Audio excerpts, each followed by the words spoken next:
Good evening, everyone. How long can you go Austin, you without look blinking? amazing. We're gonna time how long he can go without blinking. I was about to ask if Austin's frame froze, but that's dedication. Yep. Don't think about your eyeballs screaming for hydration. Just throw that mind out of your head. We have Also, to that's terrifying. I'll just be here. We had a little It's so accident before the terrifying. stream, and Austin got petrified. So he's still trying to make his saving throws, and we're waiting for him to. I can't look at what I rolled. I have to break eye contact. It doesn't work that way. Oh, how tragic. Okay. Oh, all right Impressive, then. impressive. Thanks. I don't want All to right, good. derail this early. Good evening, everyone. It's again Tuesday. It is, well, I'm saying good evening, but I recently learned that the better greeting is good time zone because we have people from Yay! various time zones here. And it might not be evening wherever you are. We're back for another little bit of D&D tonight here on Horde of Tales, and we're with the full squad again. Welcome, everybody. Say hello to my fantastic players here. Hello there. How are you all feeling tonight? Or in your time Good, zone? fairly good. I'm feeling Much underdressed. better. True. I'm sorry. Don't be. I Don't apologize. be. No need It's to. great. I have another week of quarantine, which means I can't leave my house for another week. And I just, a stream is as close as I'm going to get to like interacting with people. So it was time to dress up. I can't take it anymore. So Valid. Absolutely valid. Yeah. And that's a good thing about the times we live in, that you can at least then go on the internet and play D&D with some people and do it however you want to dress. Oh, Sariel, you know what would also look cool? There are like these collar necklaces that you can just pin on each side of the collar. oh and then yes, it's I've seen them. oh, they are so good. I've seen them. Don't you think that I haven't considered already buying them? I just I have someone on I my need to list find the as right well. one. Look at Me Austin's Oh, I screen. can send you a whole list with really, really, really cool ones. They're great. I love these kinds of Yes, Yeah. send it to Yeah. my way, please. I'll be happy to check it out.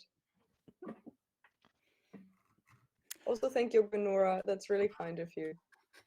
Thanks. Well, I'm so glad to have you all here tonight again. And we're going to play some more D&D because last week we also had some D&D and there happened some D&D-ish things in there. People made friends, you traveled through tunnels, you found new places. But before we go too much into that, let's just quickly do a quick rundown of the typical announcements. You're here by your own doing or by accident on the Horde of Tales Twitch channel. And no matter how you came here, thank you very much for being here. We play tabletop role-playing games, and tonight we play Dungeons & Dragons in the Eberron setting, and we are playing the adventures of the Convergence Manifesto. We are in the second adventure, and we might be slowly making our end towards, like, working towards a climax in that adventure, the second adventure being Live Another Day. If you like what you're seeing here and you would like to run these adventures yourself, you can actually check them out yourself. Go to acrosseberron.com where you find all information about them. As a VTT, we currently use Astral, and the overlay and graphics of our overlay are done by our very own Caro, and the character artwork that you might spot is a co-op between Serial and Caro, and you can check them both, and of course all of us out on our social media. Our Twitter handles are right up there. Also, one of the fancy things that you can spend your channel points on if you're watching and you want to engage, and please share your opinions and your commentary in chat, but also if you're in the chat and you see, like the French like to say, le chat, that is the cat, you can use your channel points for Cat Vantage. You can use that if you see either my cat presented there on a Instagram post, or as we decided last week, if you spot one of Austin's cats, and I've heard he has a few more cats than I do, so the odds might be higher. If you spot a cat, you can use your channel points to give Cat Vantage, and also let us know which player gets Cat Vantage. Cat Vantage can be given to any of the players here next to me, but of course, you can also give it to the GM. And if a player does have advantage, they can use that advantage on a roll that they want to. I think that is all for now. How about we put us over to the quick little intro we have, and then we get right into it for tonight. Woo. Yes. Time for a quick little intro. See you in a few.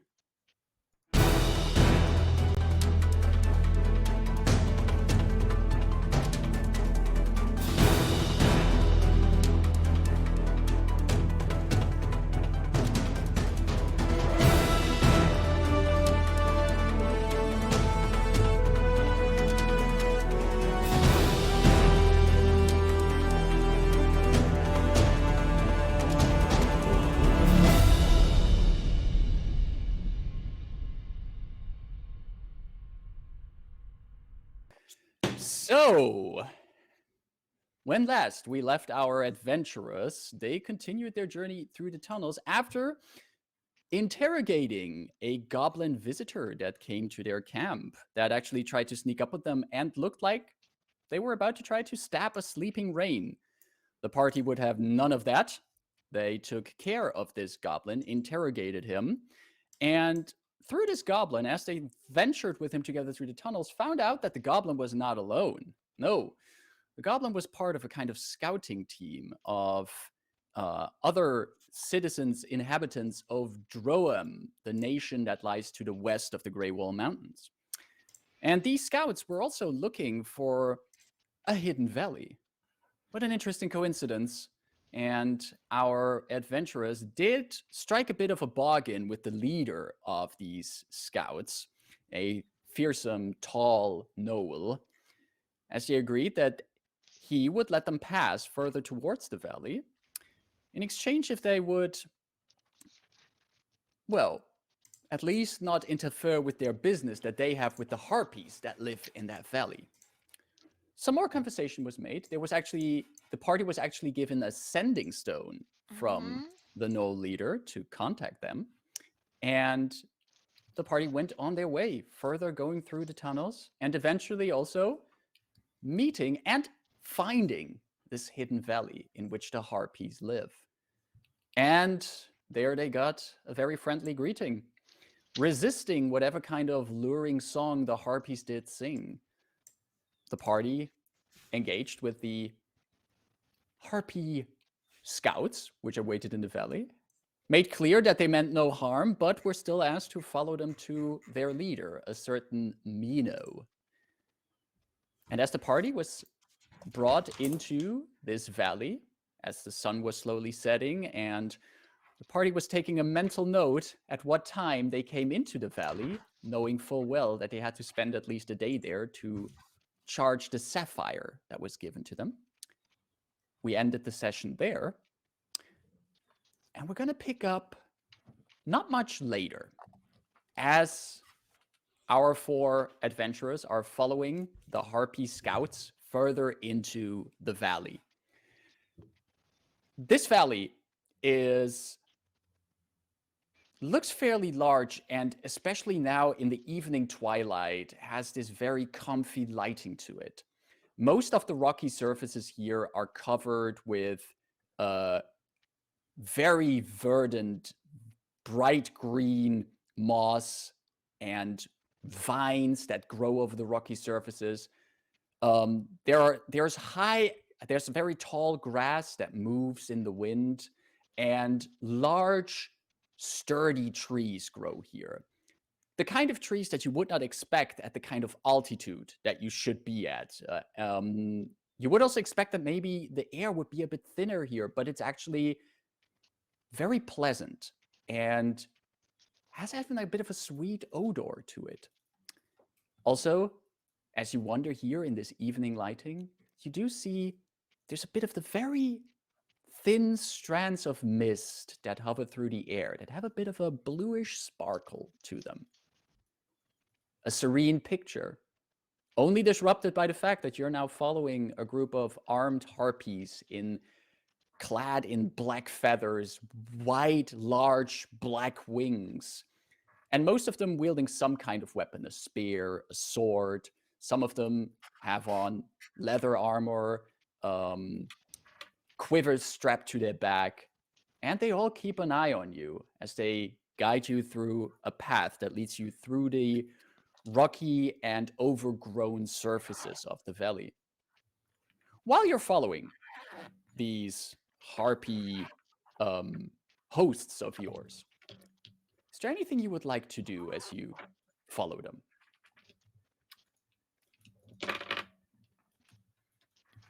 I would like to figure out how I just messed up my whole entire desk and now everything's sliding somehow.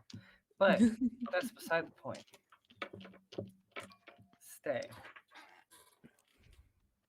Can Typhoon look around and see, like, is there some weird... I'm trying to think of how to word this. Is what's going on natural? Is it magical? Should it at all be possible for this much greenery to be growing here? You would definitely know that this much greenery in this part of the mountains, that should not be possible without any kind of magical aid. That's as much as you would know without any further rolls or something. But if you want to see if there's more that you would know about it, you could make an, I'd say an Arcana check. Rayn, I saw you raise your hand. Yeah. In the last session, we said that, or rather, you said that the sapphire in the box in my backpack was starting to emanate sounds. We are being escorted by giant chickens with big shiny sticks. Would I knowing what to hear for, would I discern that the sounds emanating are audible? Because if they are, I would like to muffle that a bit somehow. You did put it in the box again and in your backpack. And you already noticed last time that was already muffling the sound quite a bit. And especially now with the sound of your footsteps on the grass, the wind around your head and everything, you really have to focus in on hearing something from your backpack. But if you know what you're listening for, and if someone were to be close enough, and with close enough, I mean would be standing like right beside you, then they might be able to hear it. I will lovingly hum, and as I walk, I make sure that my feet aren't picking up as much, so they're like really shuffling and like scrape, scrape, scrape, scrape. And I will just hum because this is a lovely, nice. I guess the air is warm and humid. Maybe is there a visible body of water that I'm also excited about to assist my humming? Well, there is a body of water, and before we get to that, Daithun, what did you roll on your Arcana check? It's some kind of magic shit. I don't know.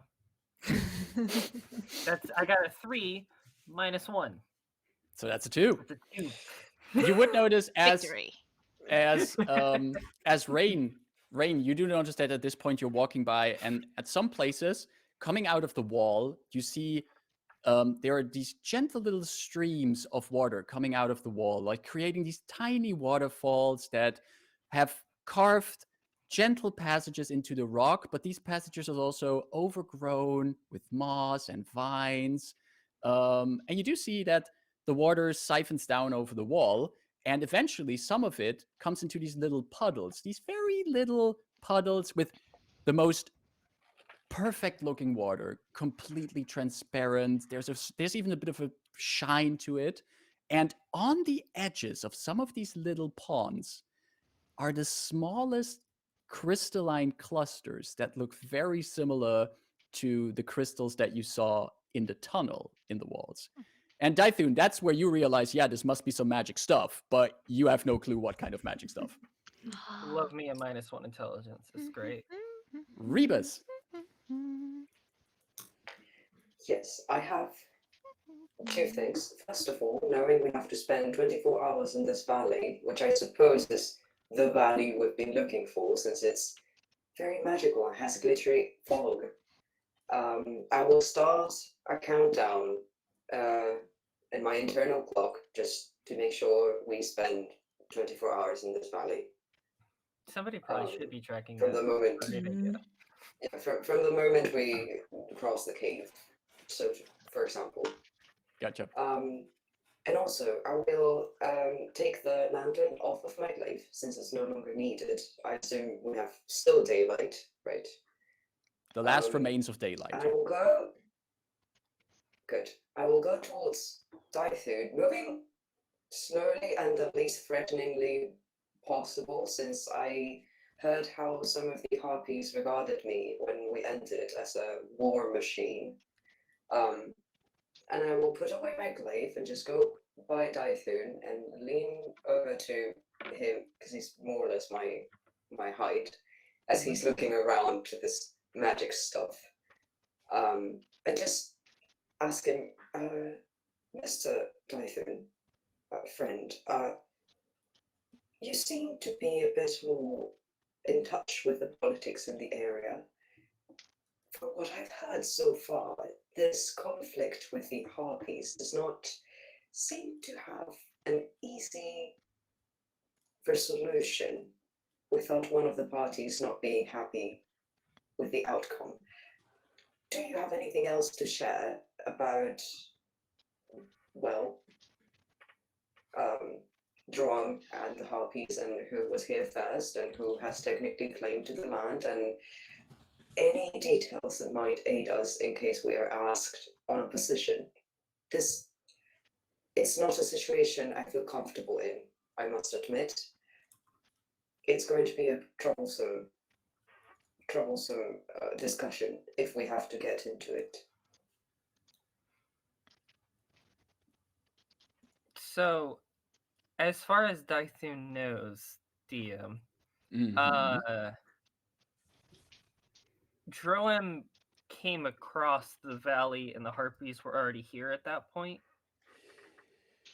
Not so much. From your time in Droaam, you would know that when the Daughters of Sorakel, the coven of hags that leads Droaam, when they started to unite this fledgling nation, they tried to call as many of the disparate factions to their banner. And many of them were interested in allying themselves under such a powerful group like the Daughters of Sorakel. However, there were also factions who cherished their independence more, who did not flock to their banner. And there were factions who did not flock to their banner because they just didn't like what the daughters were working to. And that's something that if you spend some time in Droaam, and you would know that it is kind of a mystery what the actual end game of the Daughters of Sorakel is. Yes, they unite a nation under their own rule, and ruling can be the end game and goal of itself. But there are whispers that there's like other things that these hags are working to achieve through this. And the haunting song, from what you heard, or what you heard of, like these harpies that you heard about, didn't ally themselves with the Daughters of Sorakel because they do not agree with the goals and purposes of them. So it's not, you don't know if they were here before in the valley, but you do know that if these are the harpies you heard about, then it's more that they just didn't agree with whatever goals the Daughters of Sorakel have. Were they like allied and then they split, or were they like never wanting to join in the first place? Now, for that, I would like you to make a history check. Oh, okay, cool. Rayn, you were also checking out a pond that I gave you. Is there anything you Yes. would like to do with the pond that you witnessed? Oh, I say out loud, I am simply parched. I think I will treat myself to a drink. As I just sidestep and see if like there's any hostility to me sidestepping as I've made my intention clear. You see one of the harpies that is like, that flew up to one of the higher cliffs that keeps an eye on you, hears you say that, and you see already her completely black eyes looking at you and just looking at what you're doing, but not doing anything to stop you. Oh, perfect. I will very clearly walk over and just take my hands like and pull water into my face and just I expect a refreshing, amazing drink. As you drink from the water and you feel, you put your fingers in, and it's not so much cold as there's just this amazing tingling sensation on your hands as you put your fingers into the water and scoop some of it up. And as you drink it, you've been in the deepest end of the oceans. You have swam through various kinds of water, but this is the most refreshing water you have ever drank.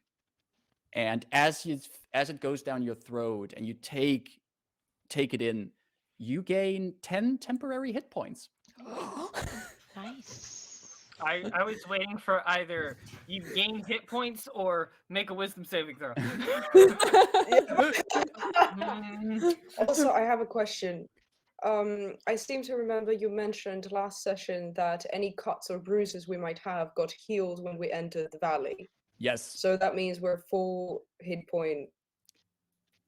Like, If there was full any health? damage that you had taken, there was a long rest in between. No, wait, that was the session before. I'm getting That's my things true. messed up. Well, I think we started Yeah. the session right after the long rest, right? Exactly. Yes. Yeah. Okay. Yeah. And I don't think any Yeah, I actually significant haven't damage even- was taken by anyone, so you probably are still on full health. Yeah. Oh, yes. I wasn't even aware if I was missing hit points. I was No. just wondering because I remember my wood and my metal plates getting like scraped at some point, but I think And- that was the blobs. So Exactly. we're good. We're good. Daithun, what did you roll on that history check?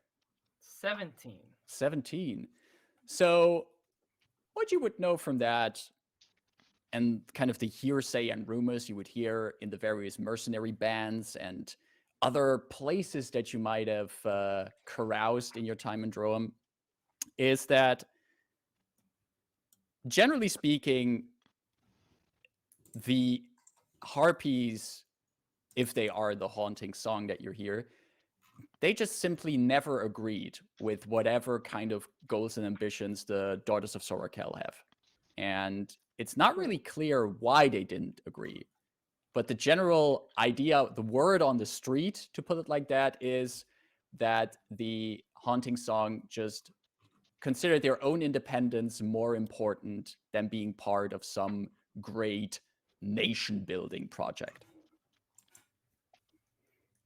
Okay.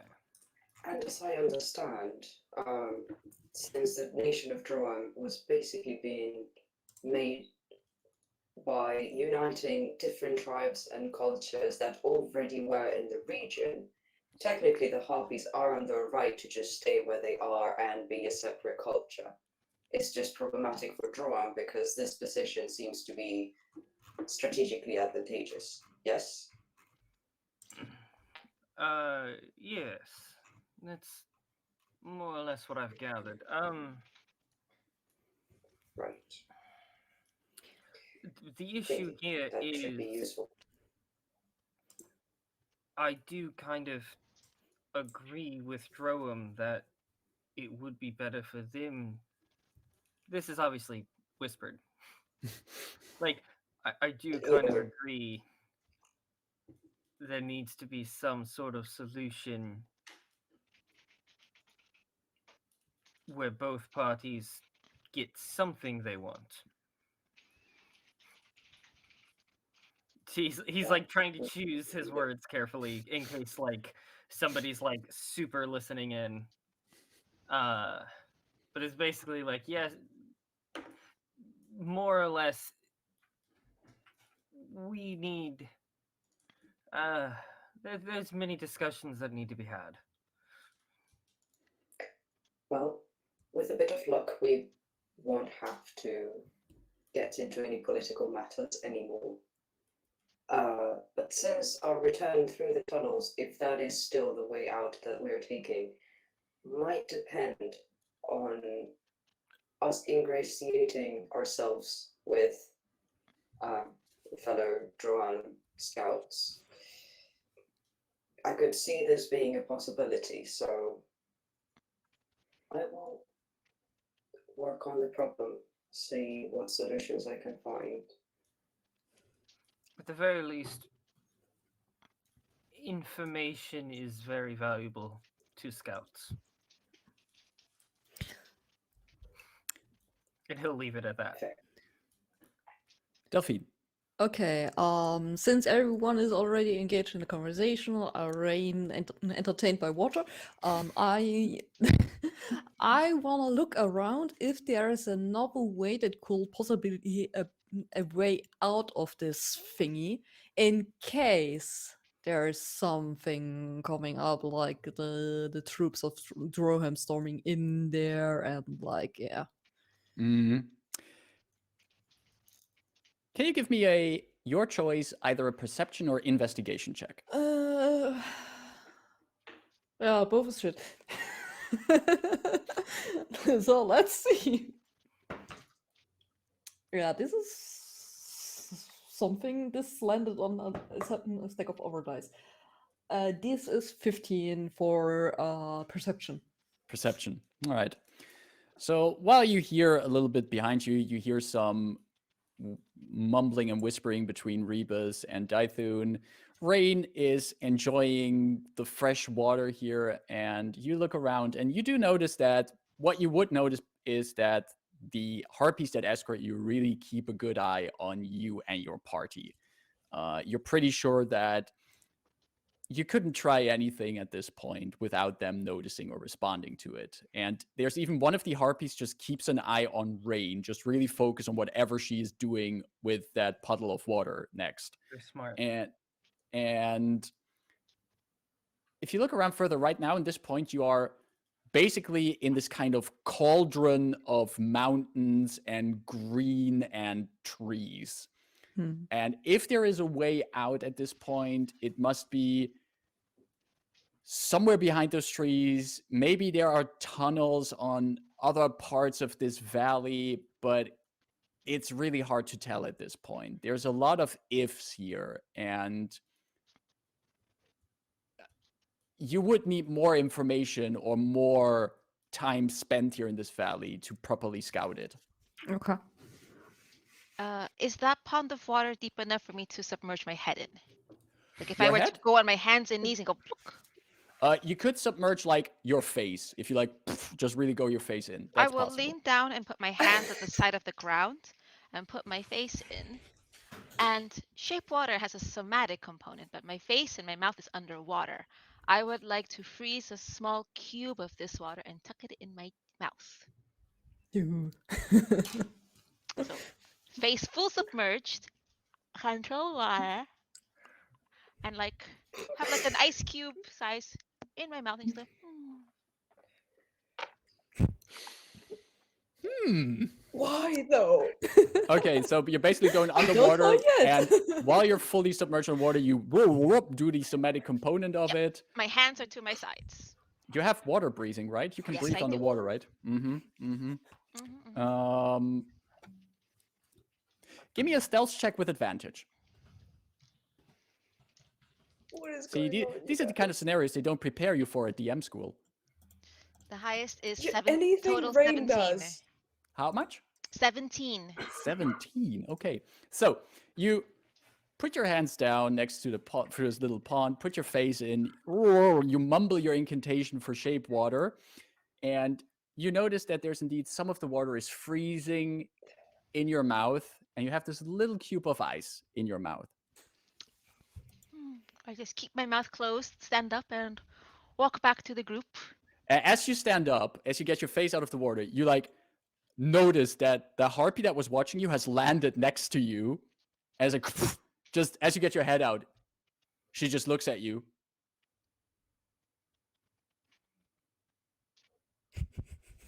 And then just flies off again, sits on one of the ledges of the cliffs, and just really glares at you. I will make my way back to the group, mindful to keep this block of ice as cold as I possibly can. How are you going to keep it cold? Ice doesn't melt immediately what's in your mouth. That's true. No, that's true. Like I could And be like holding it between my teeth or something. I'm resistant to cold, so that's yep. That's nice. So you can never get like brain Yeah, freeze or but something while you're ouch. eating ice cream. That's, maybe I want to share some water with Oh. someone. all right. Yes, Ariel. Yes, exactly what you thought of. Wow. This fucking game. All right. So, with Rayn having her ice cube in her mouth, you follow the harpies further, and eventually you see past a few trees, you see that there are these large wooden structures. You see some kind of spiked wooden palisades, but also built into the cliff sides to the left and your right, these big wooden platforms that have been integrated into the cliff sides. And as you approach, you see flying through the air over you are more harpies, which fly and sometimes just glide from platform to platform.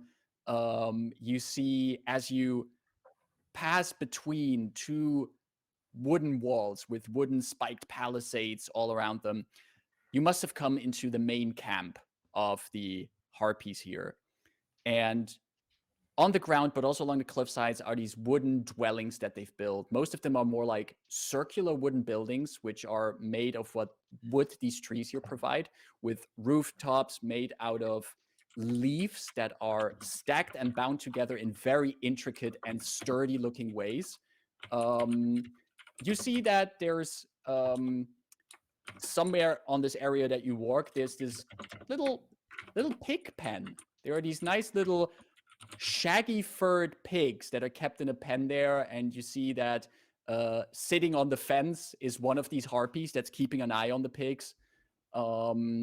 You are eventually led in between these dwellings and functional buildings and come to a large wooden building that is elevated on poles to be above the other buildings. And there is not really a staircase leading up to it. It's more like a very steep ladder that has, with the steps on them are quite far apart from each other. And you get the impression that most of the architecture here is not per se designed for land dwellers. And that also this kind of larger ascension to this building that you're being led to is designed for people who have wings or can fly. And as you come to this ladder, That makes sense. some of the harpies that escort you like already fly up the ladder and they land on these steps on the ladder and just look down at you. And one of the harpies turns to the other harpy and they just exchange a glance, and you can just hear like to each other. And the harpy that has been leading you here, who was one of the harpies that you had made the introductions at the tunnel, said, "We're not really made for non-winged visitors. How good are your climbing skills?" I would say decent. Decent. Do you have any aids to accommodate us, or should we set camp down here? We can see if we can find some ropes, try to pull you up. And don't we have stuff like this with us, like this climbing kits? And we have rope, Good. like a lot. Wonderful question. Yeah. I have rope. Rayn stays suspiciously quiet with her mouth, with her lips very sealed. And I shape water. It says that when water frozen by this spell, the water unfreezes in 1 hour. This is like magically frozen water. So for an hour, you're gonna walk around like this? My mouth closed. It's not like Oh. I need my mouth to talk. You know, This is true. That is Very actually a fair. fact. Oh, Yeah. Yeah. it's a giant candy in your mouth. But just- but while this discussion is happening, I'm just kind of waiting for an opportune moment where no one is watching, where I can slide this into a pocket or something. Right. But it's still in my mouth until I see that time. Gotcha. Okay, I guess then we're preparing the climbing kit, and like there should be a hook in there that we can basically, Yeah. or the harpies can. No, they don't have hands. I will happily. They do have they will do have happily hands, try like, to but their hands they end in these fairly sharp claws, and but they could still I grab think- things. But they can't tie a knot. You could ask them to try. I have a question. Well, at the very least, they could. It's okay. Go ahead. Awesome.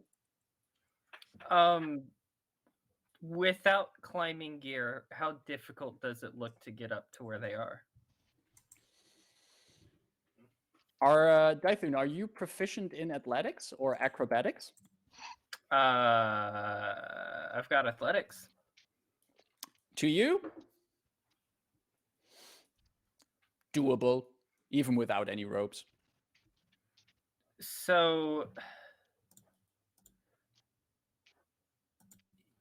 who has the climbing kit? All of us.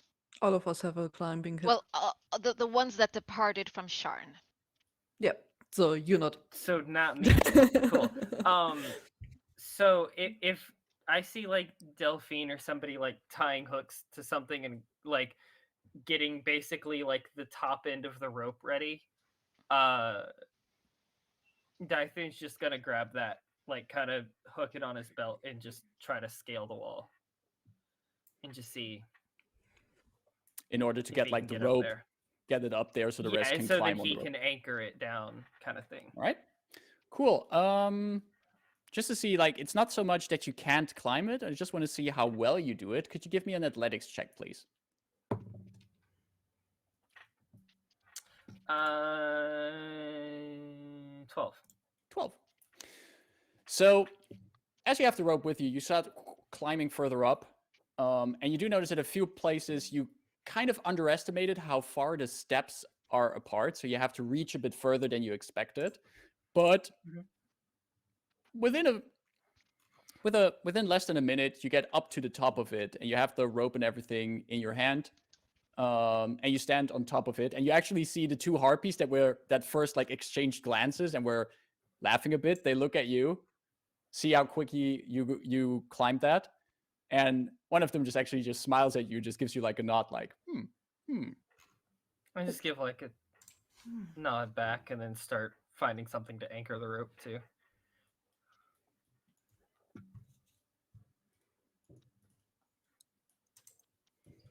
I was going to suggest, I believe climbing with the aid of a rope should be no problem for us, but if any of you has any trouble, I could alternatively fashion a pulley system so we could help you even further to lift your weight off of the ground. Just let me know. I will walk in front of Rebus and just make a very pleasant, quiet smile. I will climb the rope. Delphine, you climb the rope? Yep. Right. All right. With the rope set up by Daithun, the climbing is, you're not as fast as Daithun came up there. Like Daithun got up there pretty fast, but you still need a bit more time to pull yourself up. But you're no strangers to climbing on ropes and everything. You served on ships. You have held ropes for a significant part of your life and have used them to climb and ascend the masts and everything. So the technique for climbing is no stranger to you. As you pull yourself up, it just takes a bit more time, as this is pretty steep. The climb is a bit longer, but eventually you also get up. Rayn, you wanted to go up on Rebus's offer to go for that pulley system?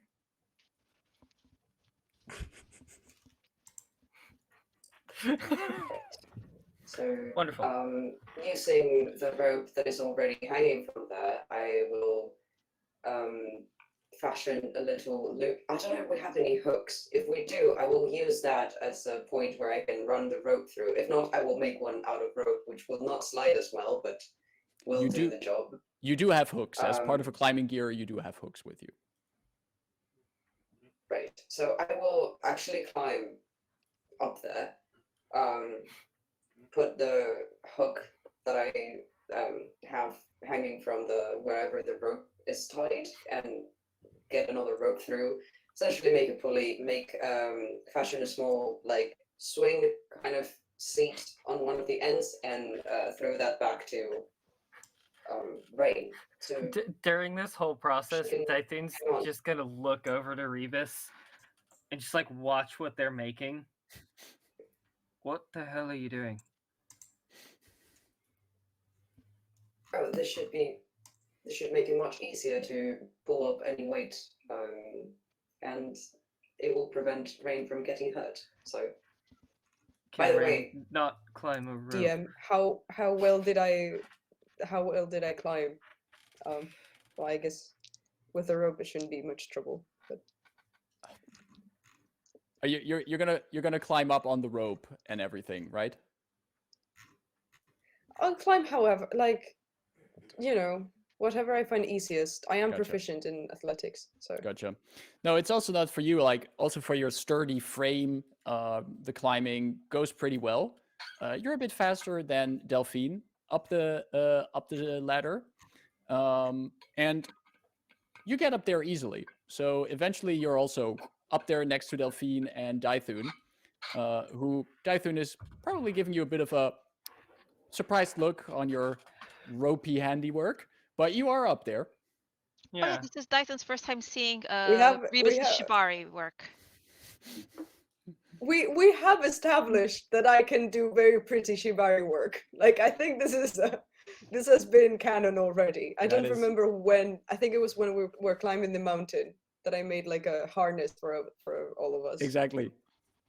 I'm not adding anything new here. This is known information. Is Rayn just alone, or are there still harpies alongside her? So once Rebus is up there, they're still on the ground now, a few feet away from you. There's a few of the harpies that escorted you here who are still keeping eyes on you, but also some of the harpies from the village have come here now to look at what kind of visitors have come here. So there are a few eyes on you at this I will point. keep that ice cube in my mouth. Gotcha. A I will perpetually look out for hour-long Rayn cold. Yes. and see, now comes the fun part. Now comes the fun part, and I will throw the swing part of the pulley towards her to the ground, so she can climb on. I'll make a gesture too. You I think Dythun Well, just you know, walks sit down away on and it. just like, I don't need to watch this. Like, this is ridiculous. I'm actually quite excited about this. I will grab the rope around my arm and actually gently, like, grabbing onto some of the steps, use my weight, which is fairly more than Rayn's, to pull her up as I go down. So I'm essentially letting myself fall, hanging from the rope, and having her go up to the. Mwah! All Just right. Beautiful.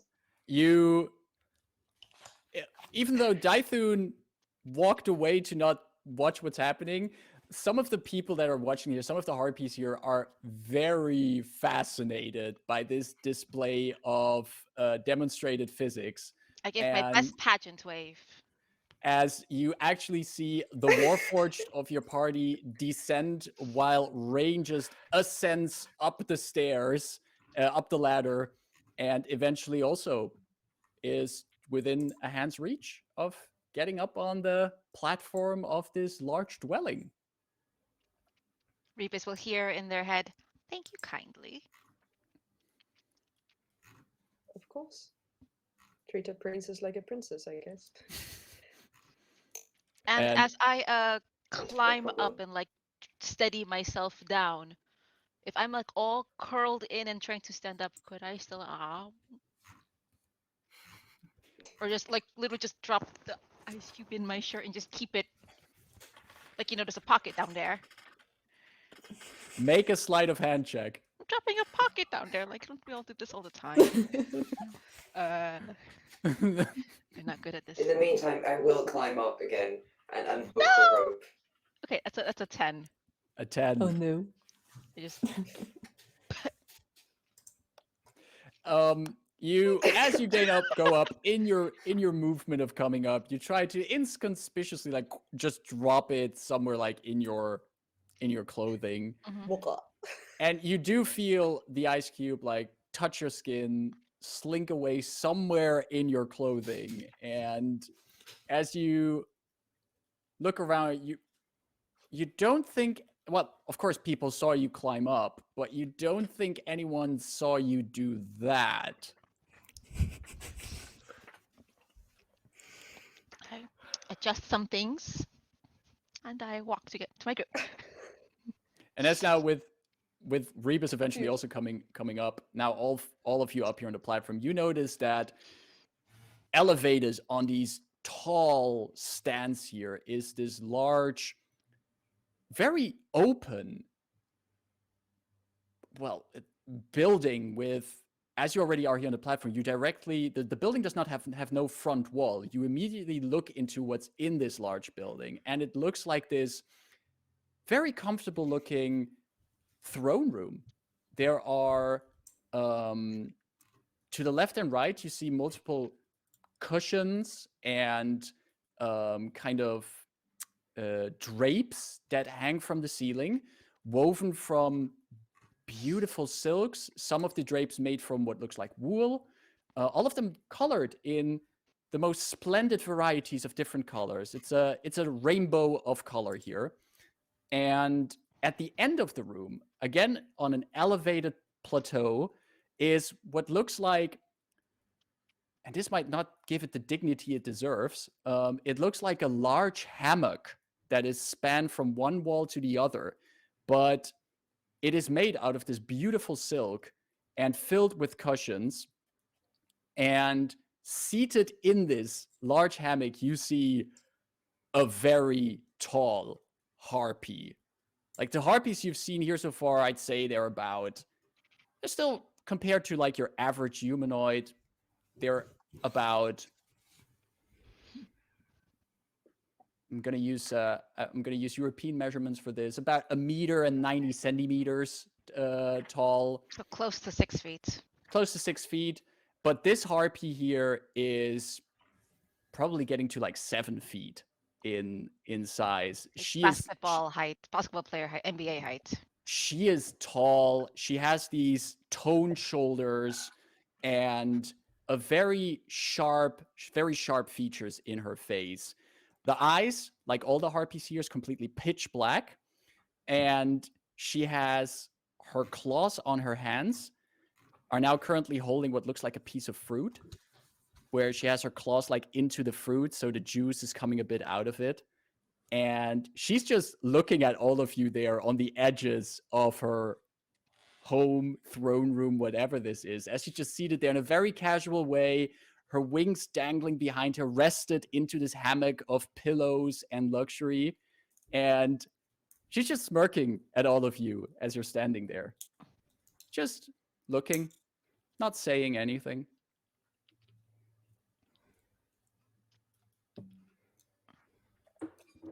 I will look at my companions, see if anybody takes the initiative.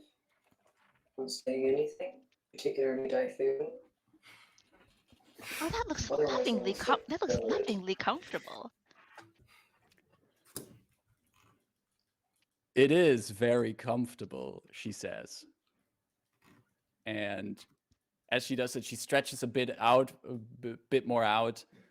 Really, her arms wide now, really resting on the pillows, then bites the piece of fruit, pulls it from her claws, chews on it. And you do notice that in some higher alcoves in this building, in this room, you now see that hidden a bit in the shadows are 2 harpies that seem to be there as guards that also keep an eye on you. And they actually are clad in finely made chainmail armor that reflects a little bit of the light that is here in the room. And they flank the very tall harpy lady here, and they just keep an eye on you as you come here into this room. And as Rayn speaks up, the harpy then shifts position, the hammock moving a bit as she moves, but she keeps seated. But even seated, you can see how tall she is. but she leans a little bit. She leans a little bit forward, and as she leans forward, she like stretches her wings, and it's an enormous wingspan that she stretches out from her back. I take it you are the visitors I've been informed about. Oh, why, yes. Actually, this visitor would like to get comfortable herself, if that's all right. And I'm just going to do the thing where I take off, like, we're wearing these winter coats that we had. Yep. I'm going to do the thing where I kind of, like, take it off and, like, slink it over the backpack I'm wearing. Because maybe it's warm and nice and is comfortable. But I It also is kind of further muffle anything that could come and just, like, put here right over the backpack. And now I'm comfortable. You would actually notice that the temperature here is very comfortable. You know, you have no need to keep on the winter coats that you're wearing if you're still wearing them. So as you take it off, actually, you see, as you just, without any permission, take it off, you just see the harpy just smiles at you, nods, and then just points to a few pillows. Why don't you take a seat as well? Now, that is some mighty fine hospitality. Why, thank you. May I ask who is my guest? As I walk my giant coat over my backpack, Rayn is she has nothing on her arms. It's just like the saffron colored tunic she has, and it's bare armed otherwise. So it's also a gesture to say, like, I have literally nothing up my sleeve. Gotcha. Allegedly. It's all in here. And in here, apparently, somewhere. Yep. What's the rest of you doing while Rayn is getting comfortable? And she asks, who is my host? Who is my very Host. hospitable host? Yeah. My name is Mino. Oh, that's right. I am the mistress of the haunting song. And I've been informed that you have trespassed into the Shining Valley. Trespassed. 'Tis quite the offense, if I'm honest. The haunting song does not like to be visited unexpectedly. Oh, we would have sent a card if we would have known where the valley is. Did we come here to offend your companions? I must say, at least two of you have quite the mouth on them. I will be honest. I do respect that in a person. But I also must say that you are not the kind of trespassers that I would have expected. You do not seem like any agents of Droaam.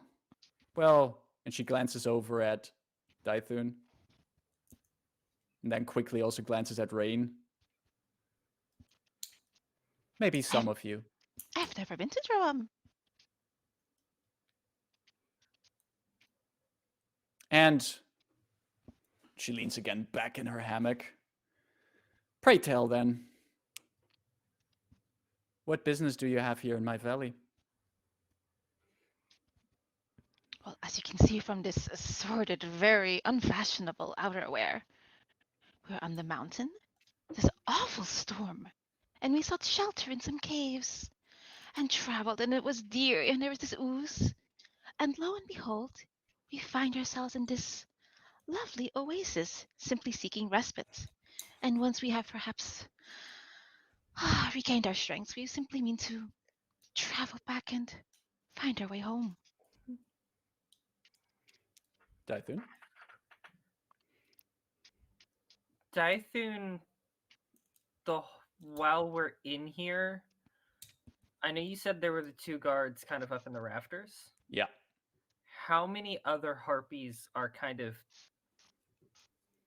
Does it seem like normally they stay in this room? Or this kind of open building? Well, area? this place, if this is some kind of seat of power or throne room, it would have space for easily like 15 or 20 harpies in here. Mhm. Right now, it's the four of you. There's Mino here and the two harpies up in the rafters, but also behind you on the platform to which the ladder brought you up, there's also the 4 or 5 harpies that brought you here. And you also draw some onlookers. You actually see that flying in from other parts of the village here. You see some other curious harpies coming by. And you actually do see that further up around the ceiling of this room, there are actually openings there, like these circular openings.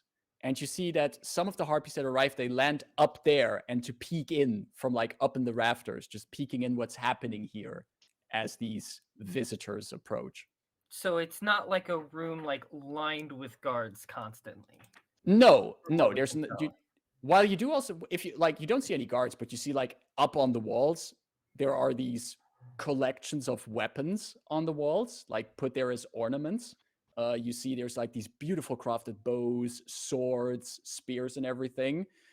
But you don't see any kind of guards right now, except for like the 2 up in the rafters. Okay. He's just trying to get like a strategical standpoint of like, if things go bad, where we are, kind of thing. One question is, she offered us, or they offered us, some pillows on the floor. That's I will plump down on one of them. Rayn is totally Perfect. sat down, and she's even like leaning back on her backpack to further muffle anything. yeah.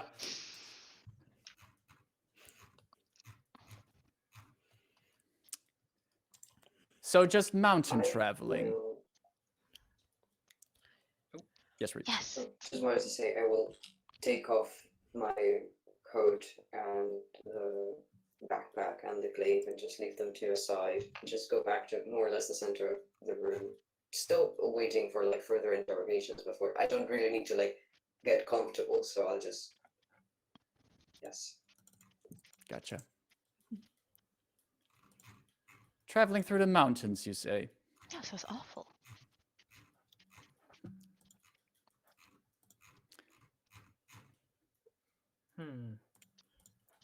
With no further mean- business. I mean, we don't need much. Just staying here to for a while so that we can regain some energy back, because this walking through the tunnels is so damn awful and my feet hurt like hell. Just one of the things that protects us here. These winding, dangerous tunnels. I've heard that these days, oozes claim them as their home. Yes. One of our hunters went in there a few weeks ago, came back with the most terrible acidic burns on her skin. Most dreadful I will business. look at the slight marks on some of the metal that is still kind of corroded. So you just traveled Is through the your health mountains, came okay? upon... Are they Sorry? in need of assistance? Oh, they're doing quite fine again. Our home here has its blessings. Makes the healing of those wounds faster, and might even have you fix your sore feet sooner than you would expect. What? There could not be a better place to simply just rest. And it would be lovely to do so in a manner that does not offend our so far very hospitable host here. I want to speak plainly. And as she says that, she gets up out of the hammock. And now that she's standing fully straight up, you see how tall she is as she starts walking towards you, the wings resting against her back. And she looks at you as she steps towards you. I want to make one thing very clear. You have not yet come in here trying drive me or my people out of here. You do not bring torches and fire and destruction. You do not wave at me the propaganda of Droaam. So Boring. far, I have no reasons for being offended by your presence. I am more surprised by such a random bunch of adventurers tumbling into our valley. As we were surprised seeing the magnificent glory of this place. And just like as you wrap up that sentence, Rayn, she just immediately says, "Do you have paper and pencils on you?" I ought to. Do I have paper or pencil? I don't know. I mean, Any means that you could have mapped your way here? Actually, I don't even have paper. Wow. No, I believe we only had the, if I may say so myself, very inaccurate map that we True, used for the it's map mountains outside. Oh, Oh. Rebus had it. I did hand it Yeah, over. from the area, you- yes. You say that? You say that, Rebus? I will go to my bag, yeah, and take it out as I'm saying it. Hold on. Ida will remind you that this was marked off with literally saying Shining Valley. Yeah. Yes, but it wasn't. It wasn't accurate. As far as Yes. But we that also know. means we Like, we intended had to the- be here instead of stumbled Say- upon it by accident. yeah, that does mean we were aware it existed. Rebus, you have the map. True. You make the choice. Yeah, I'm just giving you that information. I mean,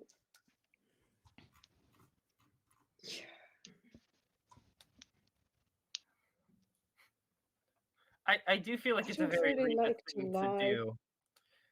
yeah, like To I be was well, trying we did to have a map actually. figure out how to logic my way. Like Serial was trying to figure out how to logic their way out of the situation, but I'm like, but Rebus would just do this.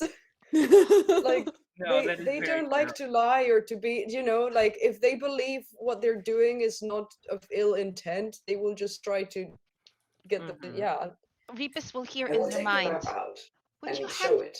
Rebus will hear in their mind. Would you hand that to me first? I will hand it to our host.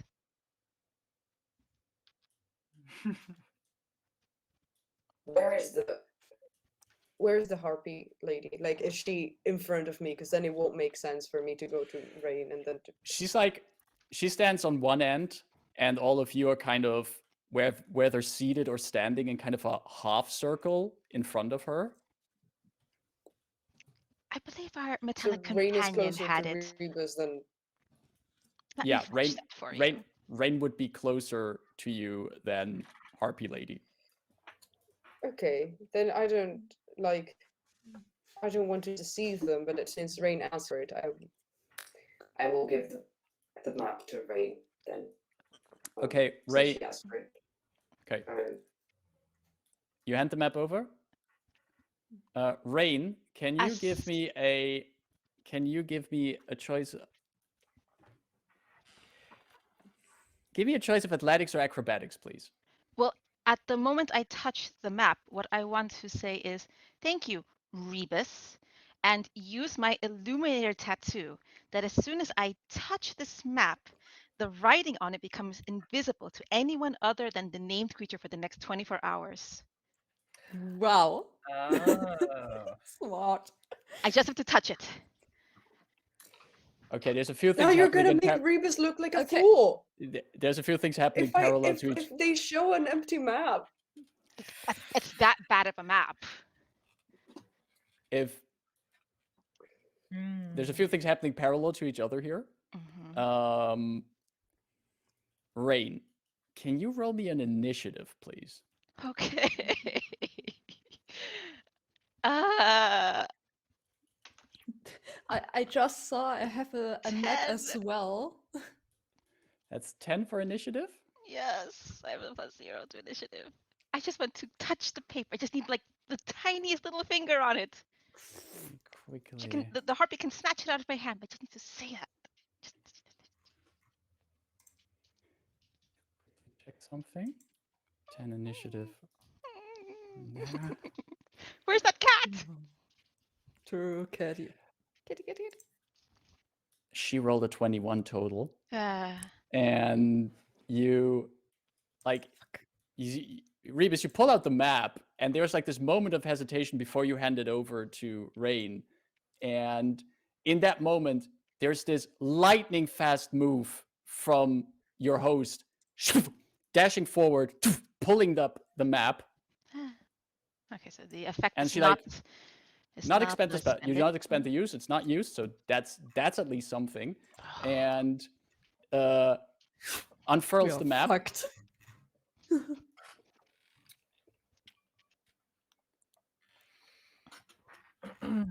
Is terribly inaccurate. Mm. And then she just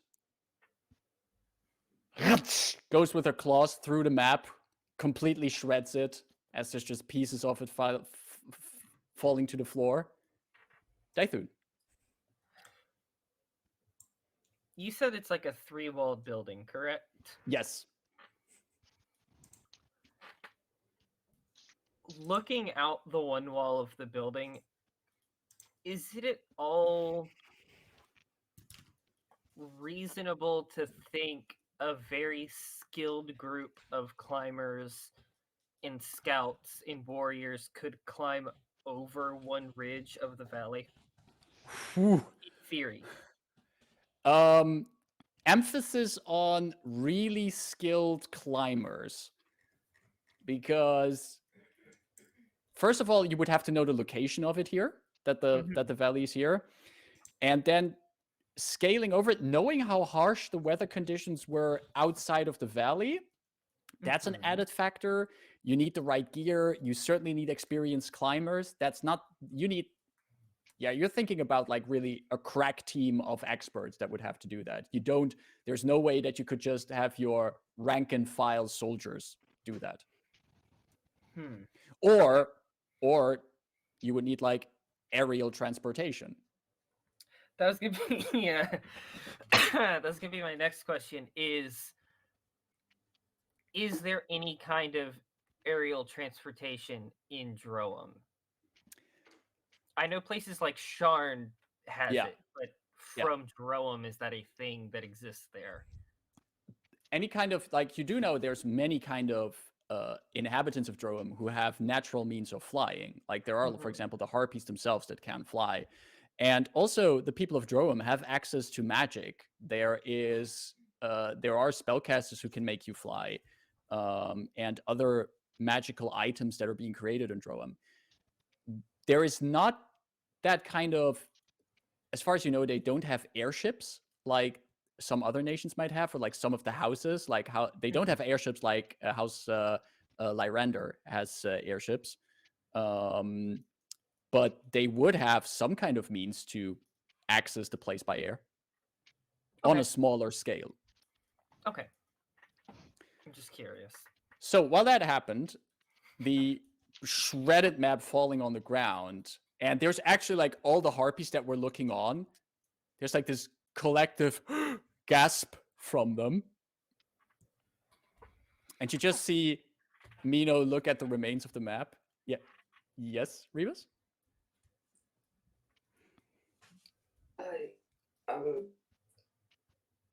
Mino, Majesty, Highness, I understand the concern, but I dearly hope that by the time we have to leave your valley, you'll be able to give us some directions. Otherwise, without the map, as inaccurate as it might be, we might not make it out of the mountains. Oh, leaving the valley. That is a matter of discussion at this point, is it not? You come here and claim that you're just wandering the mountains, yet you bear a map that points out, as poorly as it did, the location of this valley. Who gave you this map? Did you create it yourself? Are you mercenaries for Droaam? No, most certainly not. What kind of coin is on my hat? What do the daughters pay at this point? we were not aware of anybody living in the area. It was merely an expedition. And we're not working for any empire, if that might change your mind. Neither Droaam nor any other government.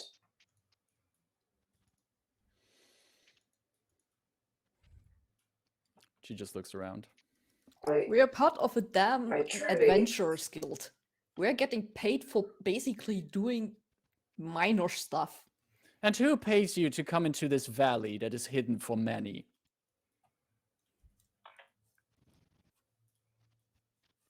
I don't know. Our guild leader Really? just gave us the information. Come here, look around, what is there, and then come back. So you mean to tell me that outside of this valley, there are adventurous guilds who just send their employees into hidden valleys for no reason at all? You must have come up with better stories in your life, I hope. Well, it is true.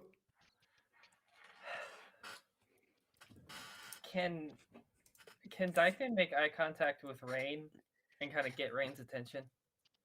You sure you can?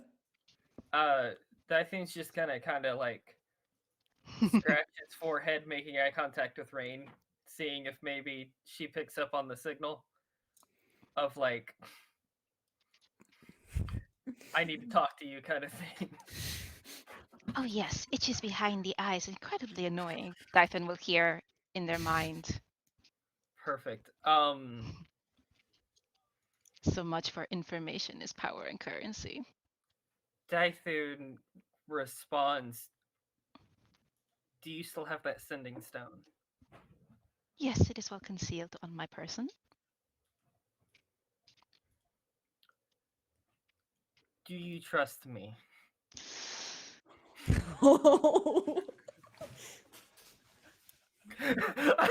Revis, no.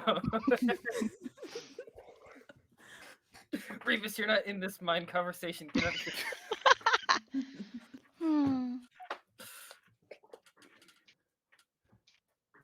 I trust your intentions. As in, you don't necessarily want to see me get chopped up or not have to live too uncomfortably. I will say though, I really don't find the prospect of the political intrigue or such to be really interesting at all. So long as your methods kind of keep us a bit out of that, I'm much curious. Short answer, yes. You'd hear in response, my immediate priority is keeping us alive, if that's what you're asking. That is, we are in agreement there. I mean, we still must complete our mission by staying here 24 hours and delivering our item thereafter. Right. Dython's gonna walk to like stand, because like he never sat down, so he's just gonna stand behind Rayn at this point, and then just respond again like, "Can I have the stone?" I stretch out on the pillow and I just say out loud, I have such a crick on my shoulders. Dython, I heard you are an expert in massages. Would you please? And I... Just like very visible eye roll of like what, and then just I think Rayn actually like he didn't mean to communicate this, but Rayn just hears, "Why can't you just hand me the damn thing?" I lift my hair. Like in the middle of this tense moment, and like we're talking with the Yes. queen of the harpies, and you're Yes. just like, "Oh, would you give me a massage?" I try to argue with this harpy. What helps you here is that currently she is like arguing with Delphine at this point, and her focus is more like on Delphine, as in the background, Rayn is gracefully lifting her hair, and Dython is, I guess giving a massage. I don't know, like hand on the shoulder or something. Like, what do You you? can do better than that. I say out loud. It's like, where's the damn thing? Men- Telepathically, we must make a good show of it. Come on. Okay. I'm like on this pillow, just like, ah. He's just like, what? Like, what do you? What do you want? I don't understand. For the kink This in my fucking shoulder to be vein. removed. Just what?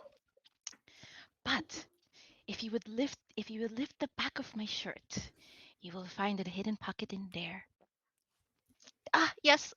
Lower. Great. Hold on. Okay. Ah. And he's like, again, has claws. So like he's like, I don't know how to do this without just clawing the shit out of you. It's like, okay. Well, they're And then retractable, right?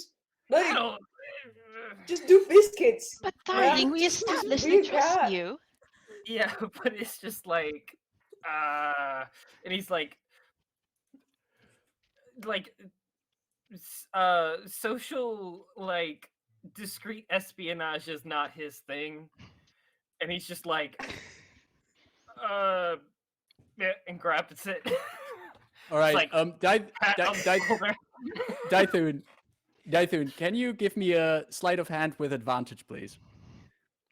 See, the Cool. show gives the advantage. Let's go. Let's go. 17. 17. nice. So while you're doing that and you're having like this mixture of mental and actual conversations with Rayn, you hear in the background that Minu is just like in an aggressive tone speaking with Delphine. There might be a little bit of back and forth between the two, but you just keep an eye on the leader and on the other harpies, and then you just quickly you grab the sanding stone and you think you have it. Well, Yes. you don't think, you know you have it. Out loud. Okay. Out loud. I was like, yes, put your knuckles down between the blade. Ah, right He's there. gonna like head pat. All right, great, good.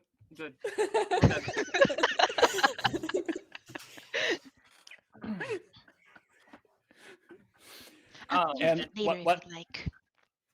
while that was happening, Minu is turned towards Delphine like, well, I think if you're the one talking here right now, you should give me a bit better explanation of what you were doing here. Like I said, we were paid to come here to make like notes to explain. Okay, what is here? Because someone paid our guild to send some random people over in this area where there is like shit going on, and they don't wanna. The client doesn't want to go there by themselves, of course. Did you take any notes? Do you have notebooks on you? Maps that you haven't shown me yet? Do I have to have my people search your bags? I'm presenting my bag there, if you want. And she Also, actually I have takes. a pretty good mental note. I actually don't have paper. As She part looks of at you my as you adventuring as you kit. say that last thing about the mental note, and she can't not hide like a quick smirk at the sassiness of you, and then takes the bag, and she actually starts opening your bag. Dythun, is there anything you wanted to do with the sending stone while that is happening? I will while I just kind of lean back now that Daitun has left my side over my coat, which is hopefully concealing my bag, I will briefly relay the instructions on how to use said sending stone. Gotcha. Rebus, you in the meantime? Would I have seen Typhoon taking the sending stone? Since the What's- conversation is not to me right now, and I'm What's just... your passive perception?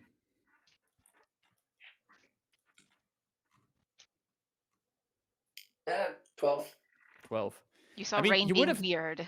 You would have noticed that Rayn was being weird and Dythun was also weird, but you would have not seen that anything was exchanged.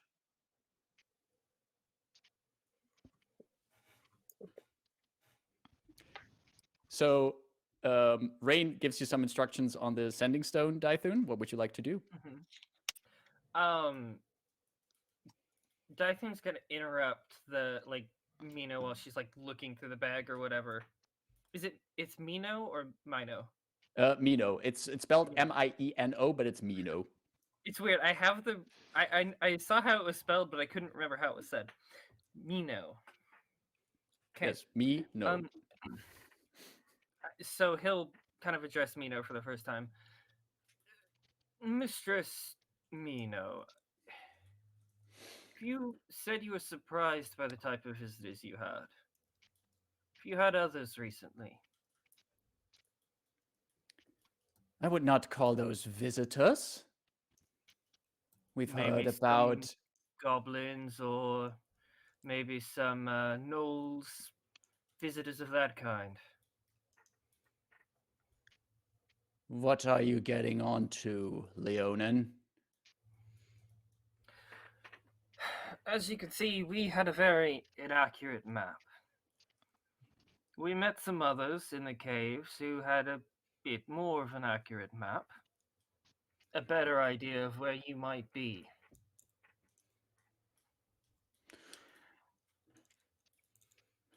Information is powerful, and misinformation can be even more so.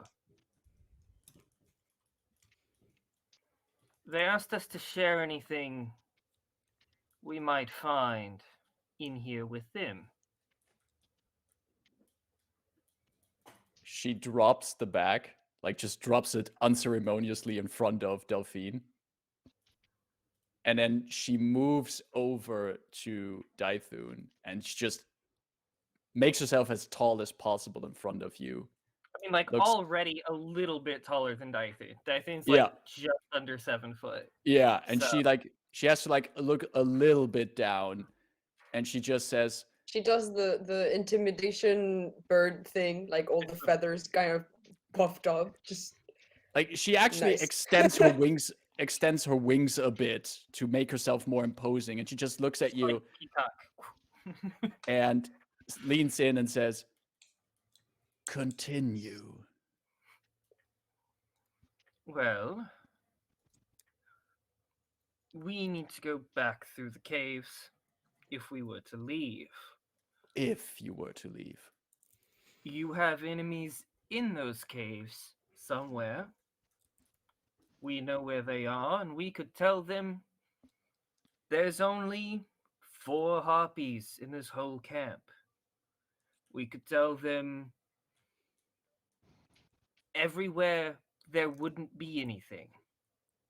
We could tell them, oh, they hide here and here. And you could be lying in wait with 10 others. And tell me, how would you tell them that?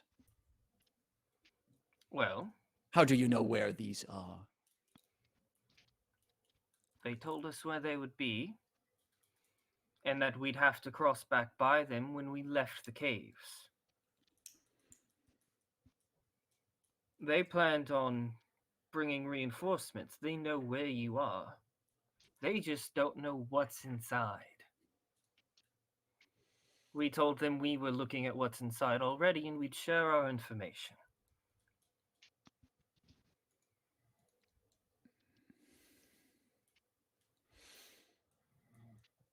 We have many ways of sharing this information.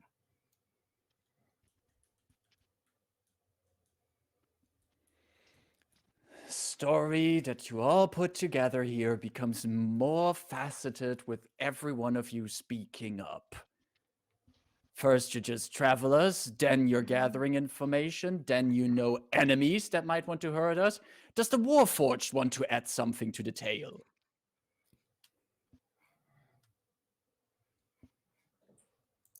Merely that we mean no harm, but we know that you're in a precarious position by the political situation and the location of this valley, and that its concealed so far location is no longer concealed, and therefore you might be open for bargain from travelers who truly don't belong to any political affiliation. You see, Coming into this, we wanted to remain rather neutral, but you've made that a little bit more difficult now. So I propose we make a bargain. You let us go, we feed your enemies misinformation.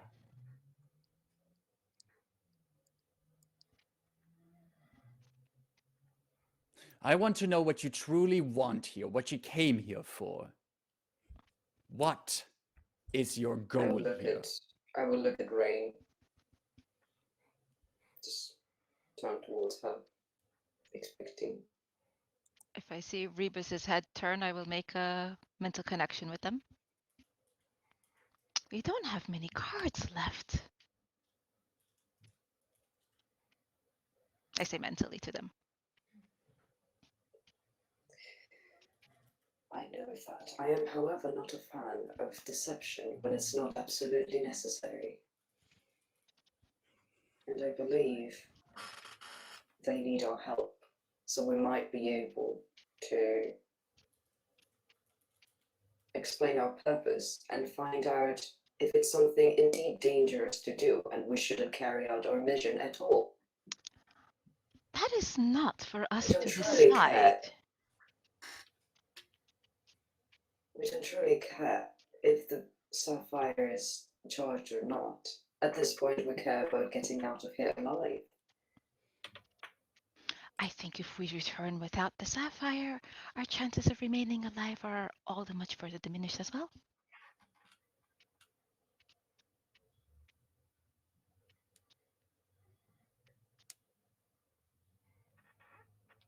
Well,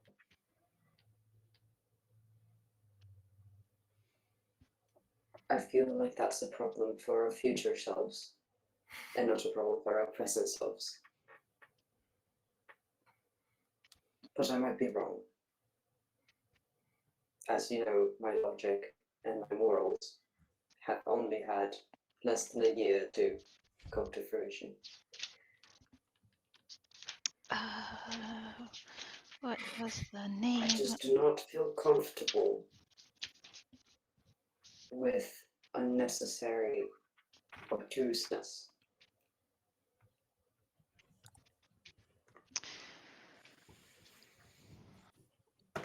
Rayn will speak up.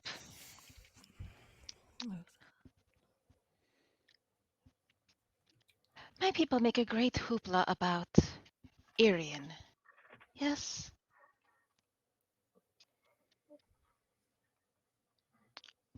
Wonderful place, wonderful energy, happiness and fortune, and all these great things purported.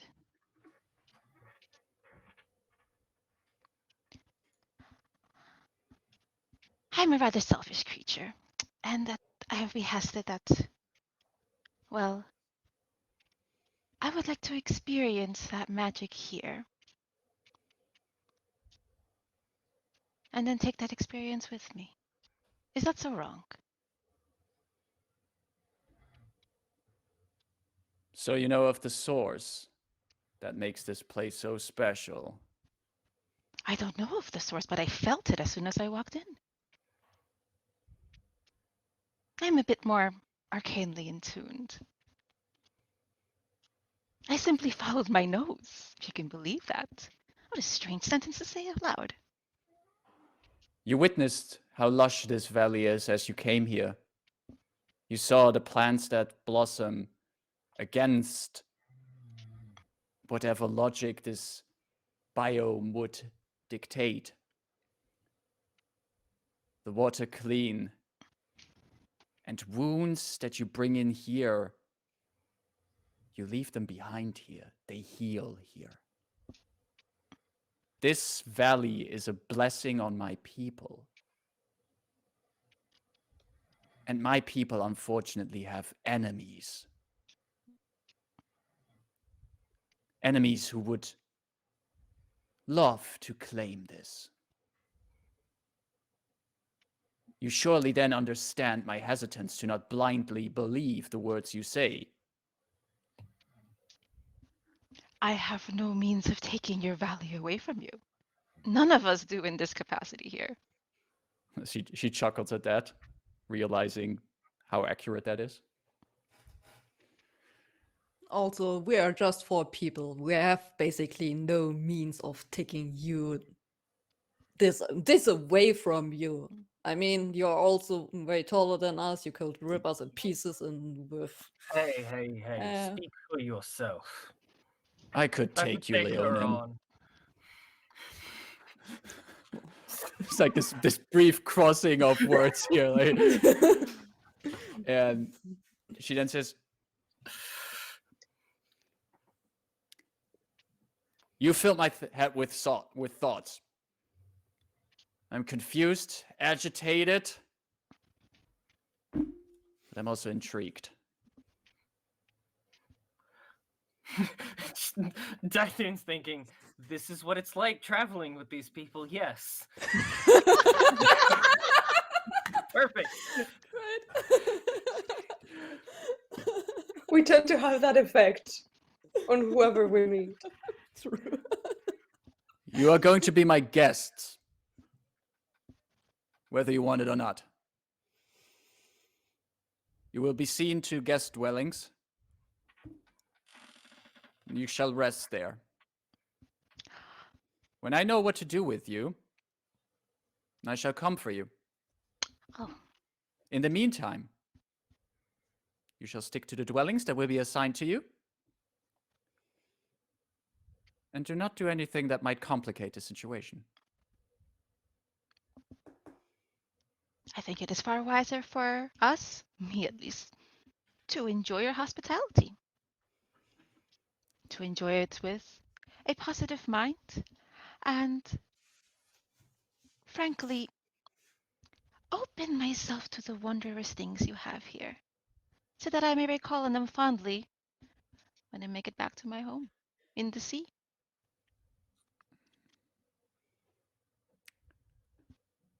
She waves her clawed hand at the guards up in the rafters who swoop down, coming towards you. And they guide all 4 of you out of this throne room as Mino makes her way back to her hammock throne. And how this continues, we're going to see after the break, because this is a good point after this tense negotiation scene to Really makes your shoulders cramp up, This doesn't it? Way Exactly. better than I expected it would go. Woo! True. It could have got so worse. Ooh, that was tense right there. Oh my. But great job so far. We're going to take a quick 10-minute break. So use the 10 minutes. We'll be back at 45, whatever the hour is, wherever you are watching from. And we're going to continue then in 10 minutes. So get a drink, but then hopefully we see you around in 10 minutes and see you then. See you.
We had a little break, a little bit of change of outfit for some of us, but that's just normal business here on Horde of Tales.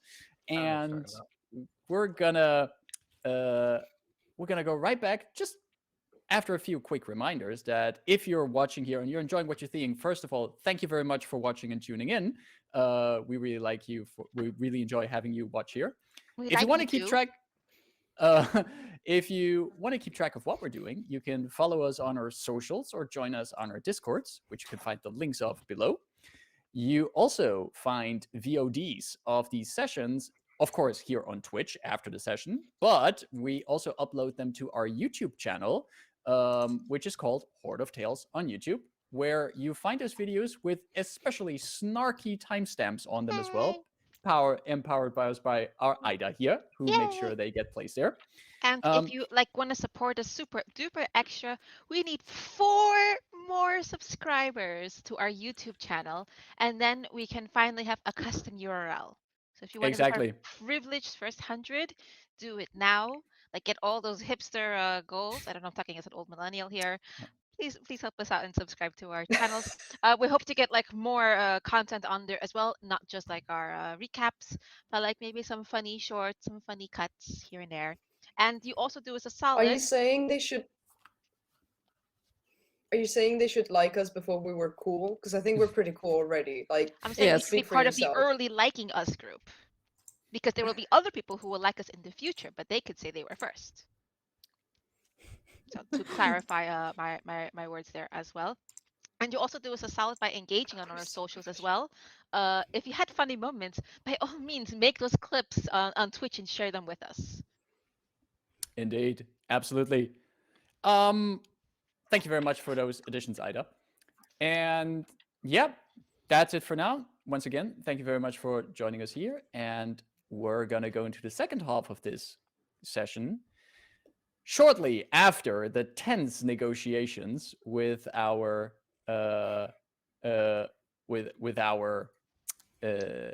adventurers and the leader of the harpies. And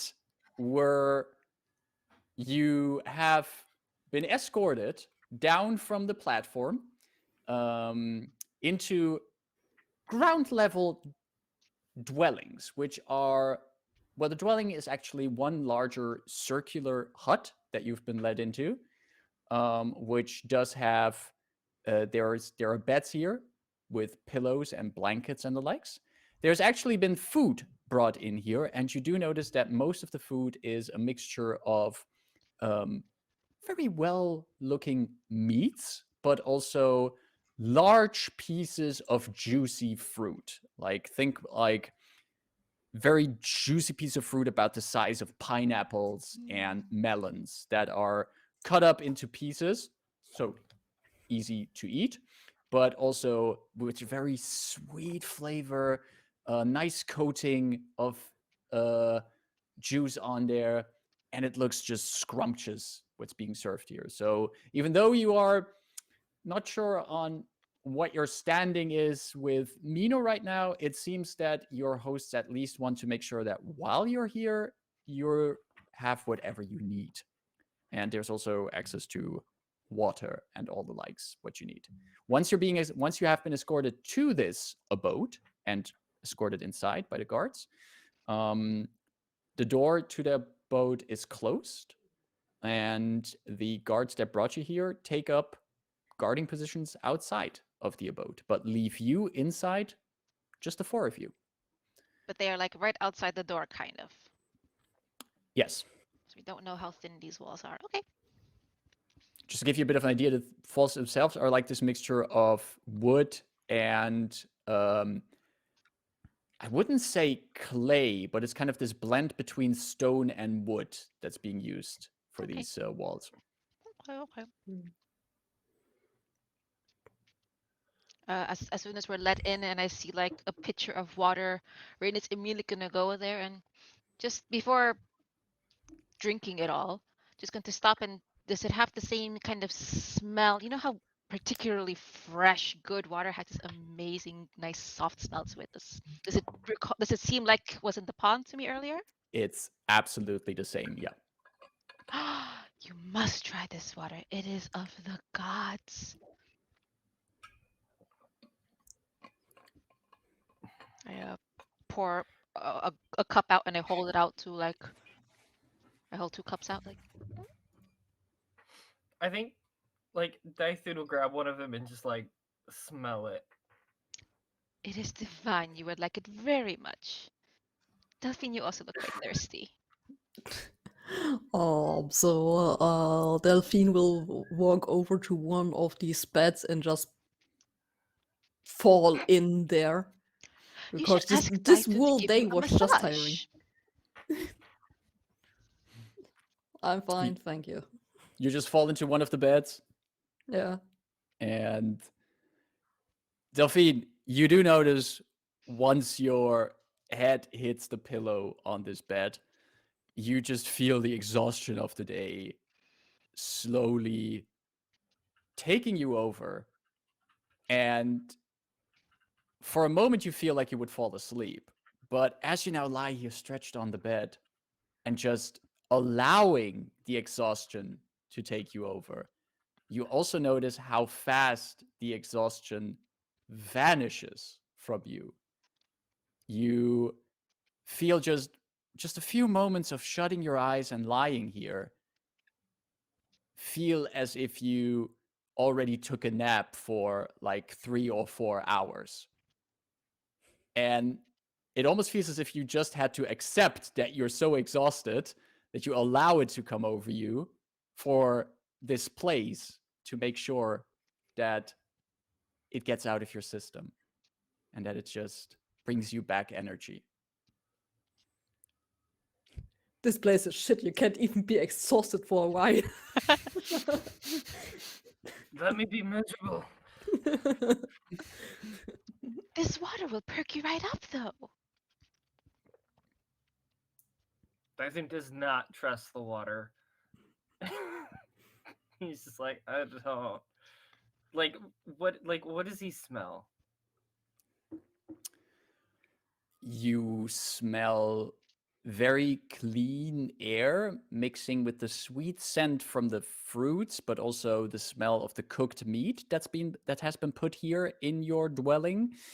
If you smell the water itself, it smells extremely clean. Like it has just this really clear scent to it. Rebus.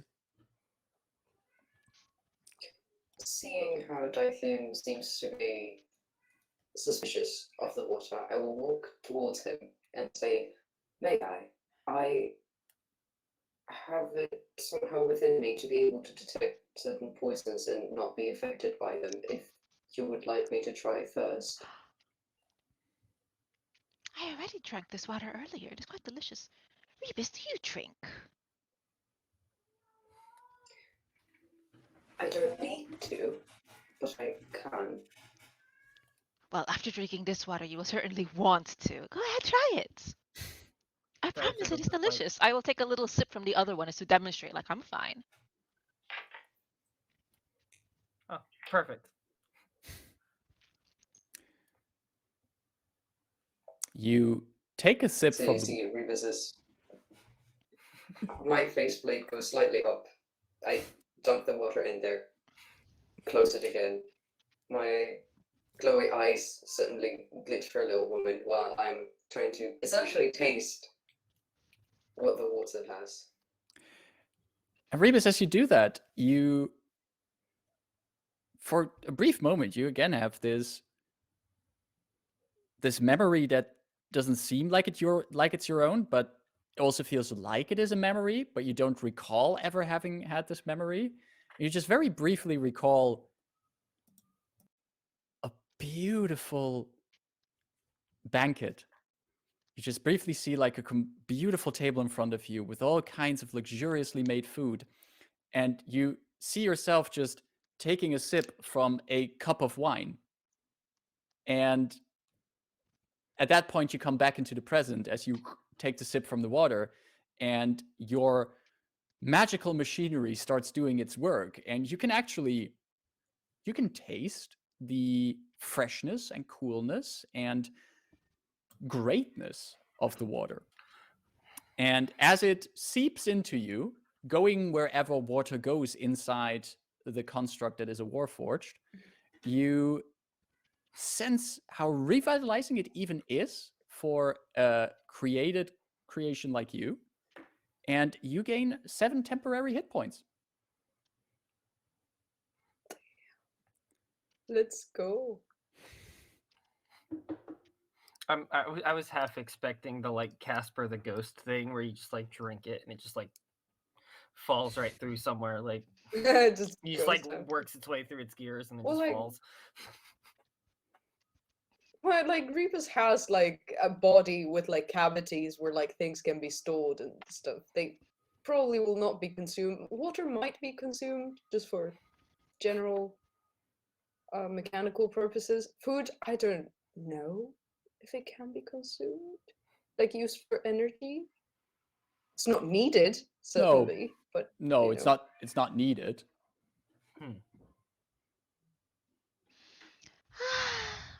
Ryan is going to sigh very loudly, and then flip her head to Dythun, Rebus, and Delphine in rapid succession, and just very briefly open and close say, "If there's anything more private we should talk, please give me a signal, and I will do my best to relay.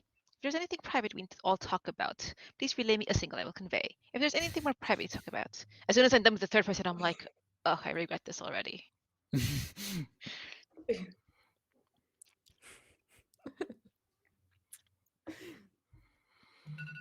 Ah. An alarm. Hmm. What do you think our chances are that the chief of the harpies might ingratiate herself to us and might vote favorably towards us getting out of here in one piece?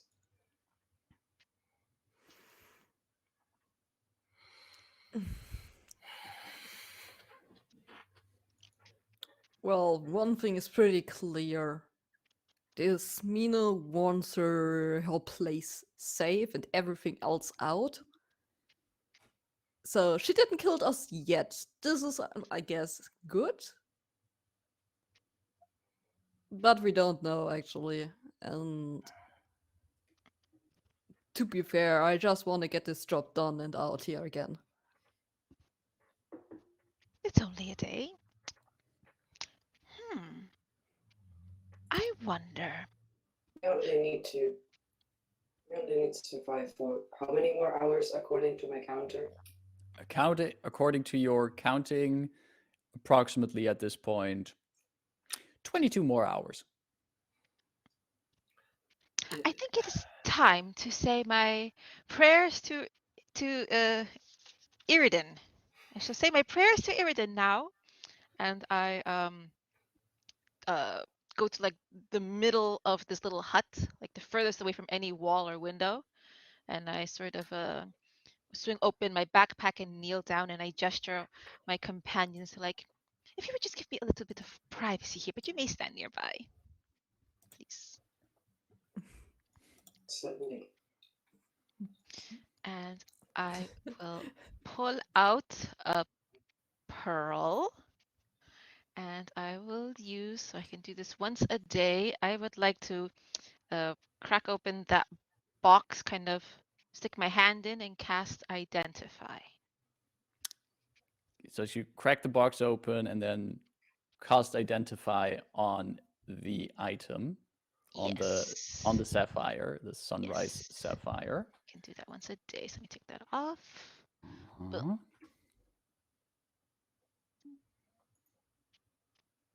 All right.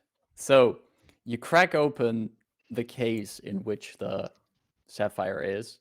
And as you open your bag already, you can already hear a bit more of this humming and music that is coming from the sapphire. I will make fake prayer sounds in a gibberish language. All right. As you do so, you crack open the box and the sound gets a bit louder.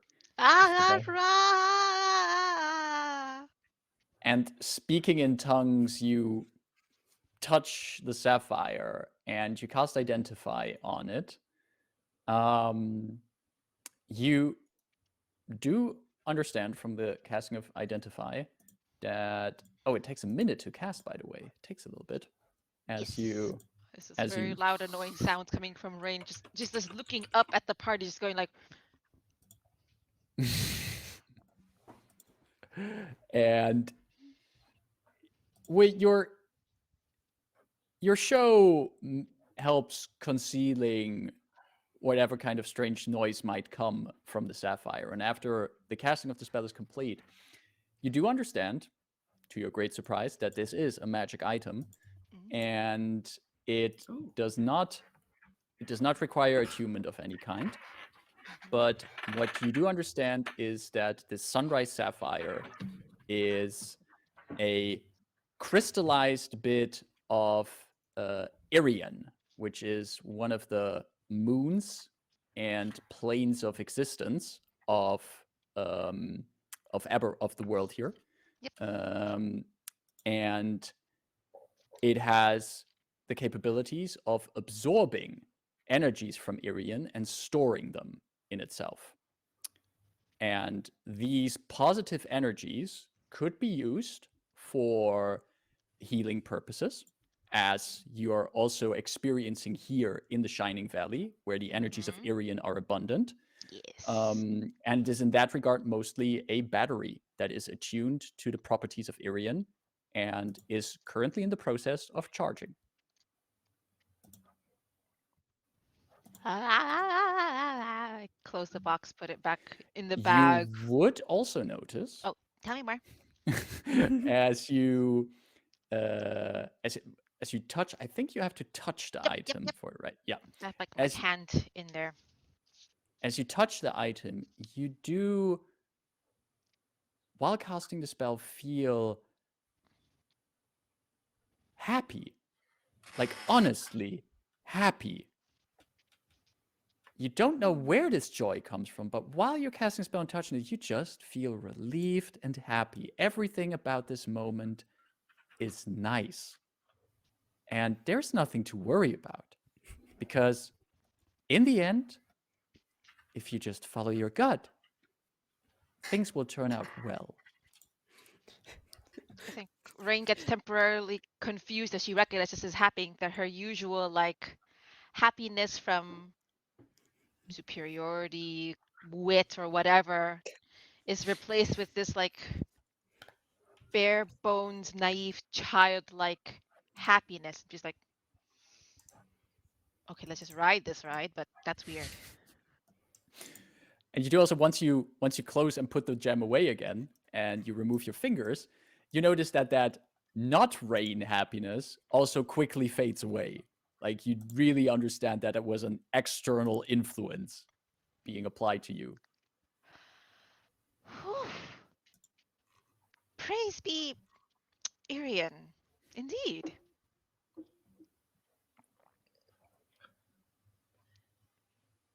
The blessings are what we expected. I say out loud because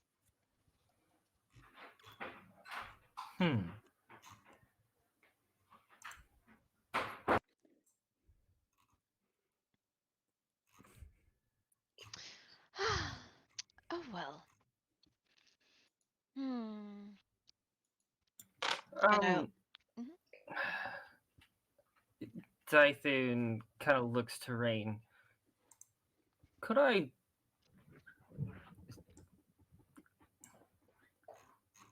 share in the prayer for a moment? He's like, holds his hands out. He's like, give me the thing, but he doesn't want to say it out loud. I did not take you for the religious type, Dyson. I hope I didn't come across as one. He just like narrows his eyes. To truly have the full experience, you must drink the blessed water first. Oh, dude. Gods. Yes, precisely. Yes, of course. Why do you care? He like grabs one of the glasses and drinks some of the water. At least it's not another shoulder massage.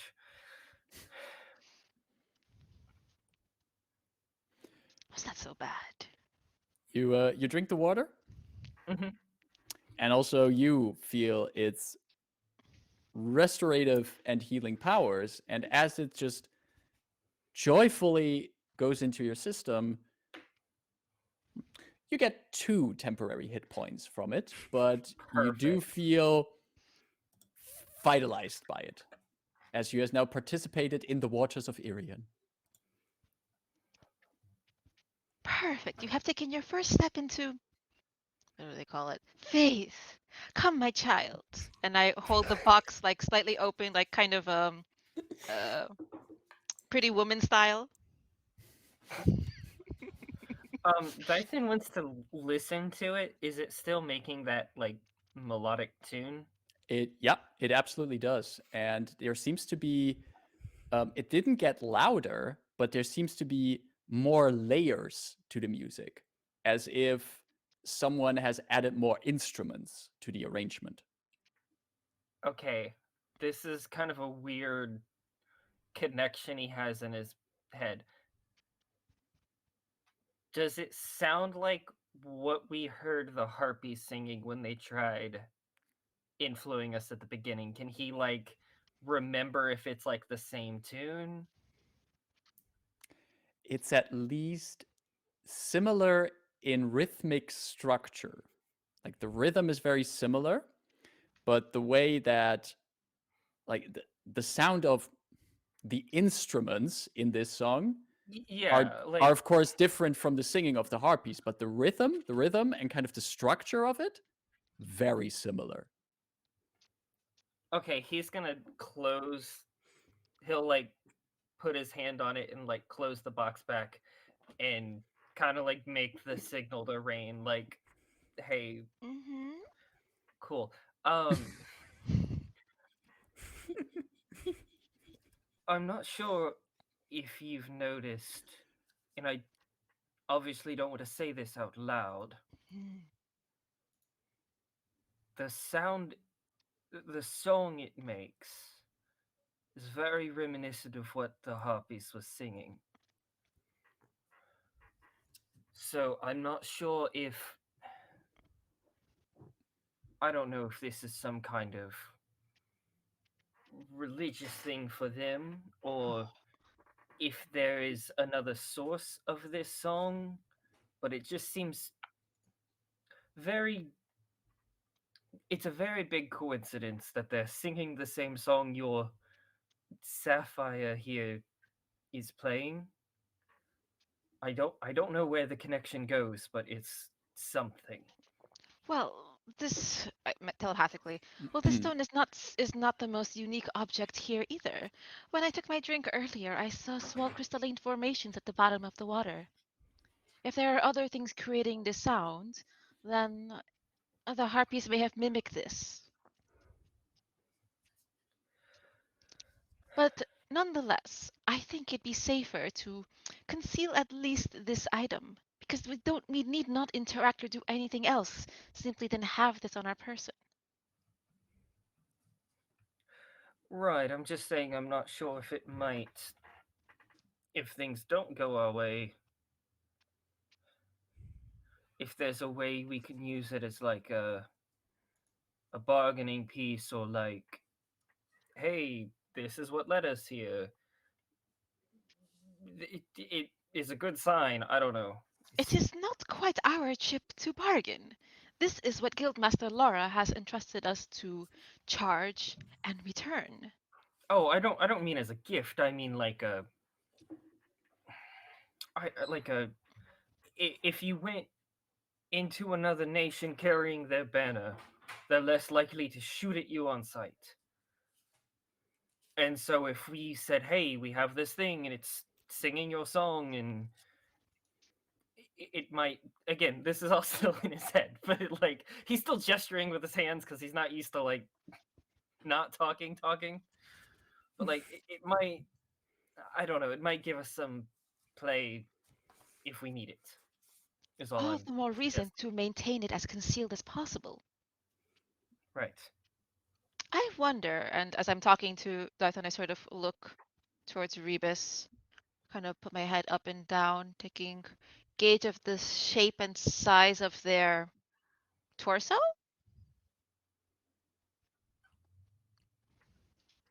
Hmm.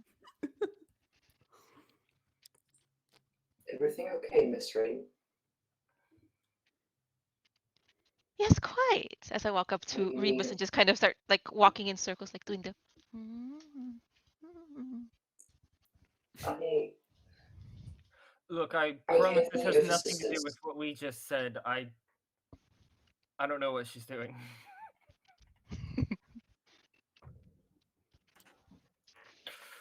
Okay. And Rebus will hear in their Yes. mind. Hello. So Dyson had some interesting theories about the stone, and well, it would be nice to perhaps explore some of them. I think there was some Right. nuanced agreement that it would be best to conceal this card as long as possible.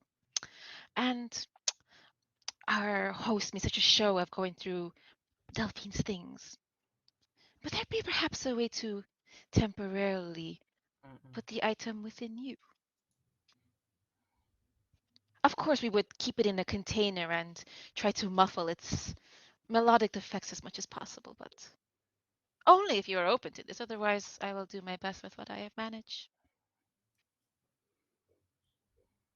Well, I never put anything arcane within me that wasn't already there. I can't guarantee its safety or my safety.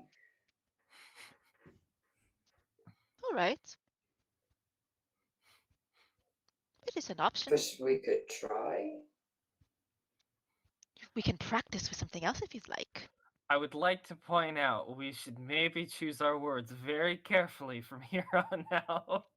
We are telepathic. This is like an annoying telepathic jump. No, we're I doing mean here. like us. There's some language that could get very misconstrued very easily, very quickly. When I say to Rebus, we can practice if you like, I I kind of feel- dart my head like to a large apple or something.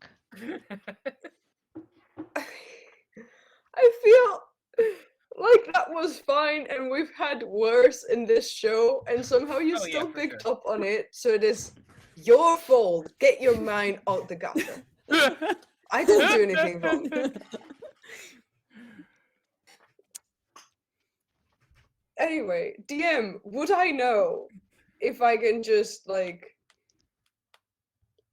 put something in my chest cavity or something like that, and just like, I don't know. Like Auntie Moira would, while she's been fixing you, like would have kind of discovered what your inner workings are comprised of, and the majority of your insights is taken up by parts of your machinery, the arcane machinery that you run on. Mm. But there might be spaces where you could fit this object into. That would require, however, that part of your chassis is opened so that part of your plating is taken off. It's not like you don't have like a ready to go little like opening that you can whip open and put this in. They're not Bender. Apart, Exactly. no. Apart from, I guess, just swallowing it, like putting it through the faceplate, Right. and like have it go to the whatever makes the stomach. You're right. That would be an option. And also, though you don't have all of your memories, you certainly do have a natural sense of self-preservation, and you would know that you are not sure what would happen if you would how the interaction would be between a magic item that you put into yourself and how that might interact with any of the fine workings on your inside. Yes, because if we were talking about food or anything inert, like that's essentially the same. It's fine. I can swallow wine. I can Yeah. eat bread. Any object that like could fit in a normal like eating manner, that would be fine. But something arcane that has magic on its own, since my workings are also magical. Yeah. Rayn is just kind of walking up and down. It's like, it's up to you. It's simply an idea I had.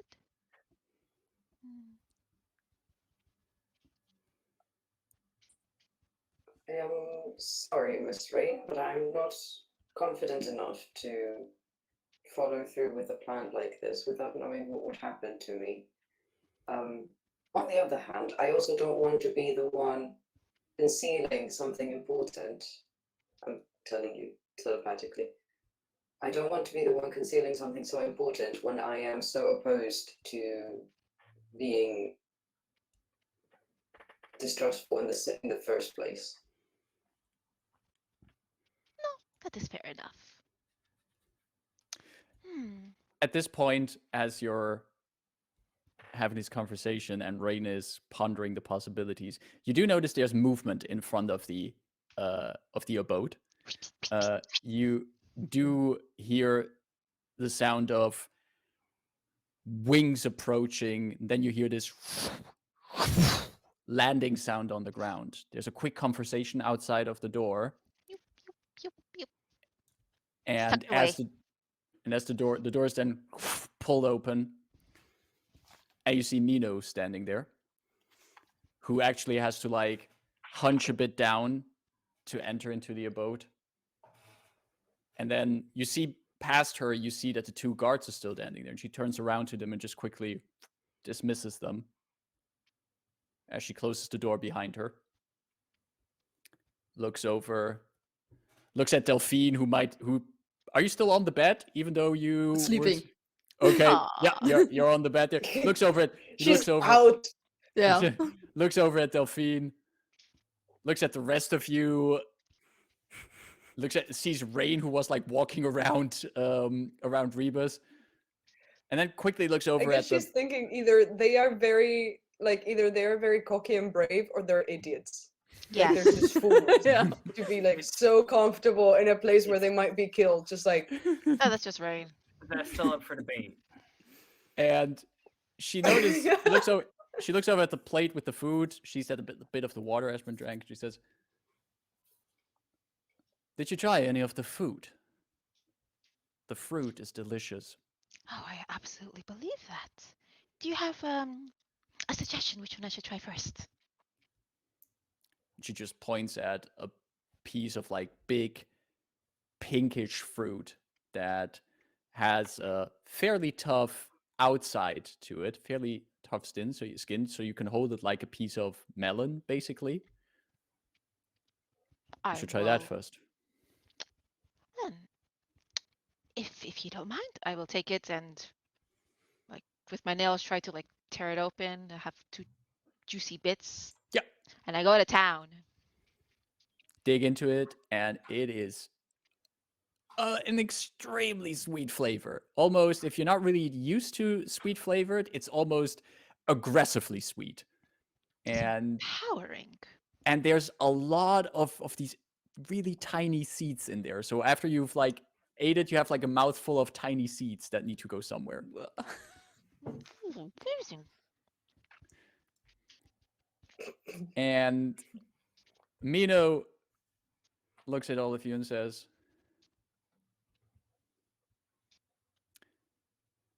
"You mentioned scouts, goblins, gnolls in the tunnels." I gesture to Dyson. Dyson's gonna pick up the pitcher of water, and he's just gonna pour the entire thing into this jug he has, and then like seal the jug and like situate it back in his pack. And it's like as he's talking, just like there might be, that's some of them, yes. Did you say you came across them in the tunnels? Well, one of them came across us, and we met some of their other ones thereafter. They weren't too. They were about as trusting at first as you reasonably are with us now.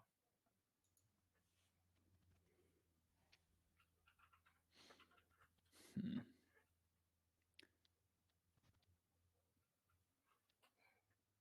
What did they have a leader? Someone in Yes, command? a small goblin fellow named Harud. Quite strange, if you ask me.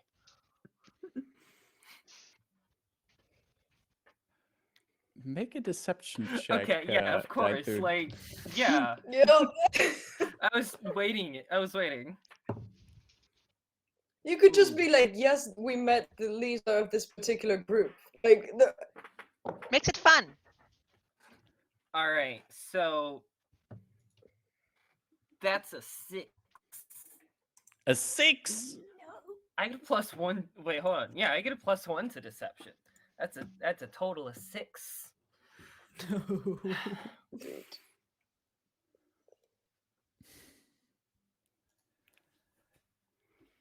Mina walks over to the plate, picks up a bit of fruit of herself, Um, looks at you, Daithun. A goblin. He just smiles. And she just, while she keeps looking at you, she just bites into the fruit through the skin and peel of it, chews it. I mean, it's pretty obvious. What is it, a kiwi? She knows it's full of. She, like, is it obvious she's like not buying it? it's very obvious she's not buying it, but Okay. she's presenting herself in a way that she's making it clear that she is not buying what you said.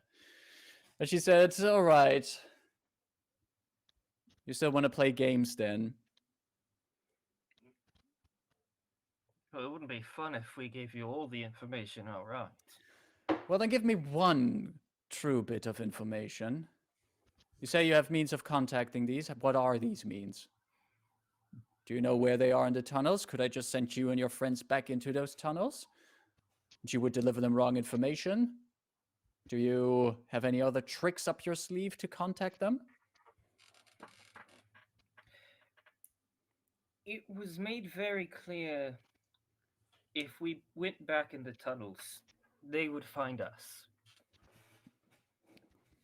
I don't think they'd keep themselves where they were before. That seems foolish. Very foolish. So for us to just go back and find them wouldn't make much sense. But they made it very clear we'd have to get in contact with them again should we want to pass through the tunnels. That is at which point they said we would exchange information. Mhm.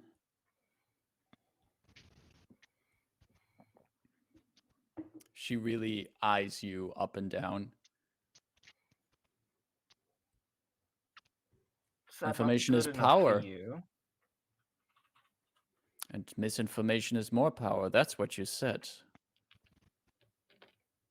Indeed.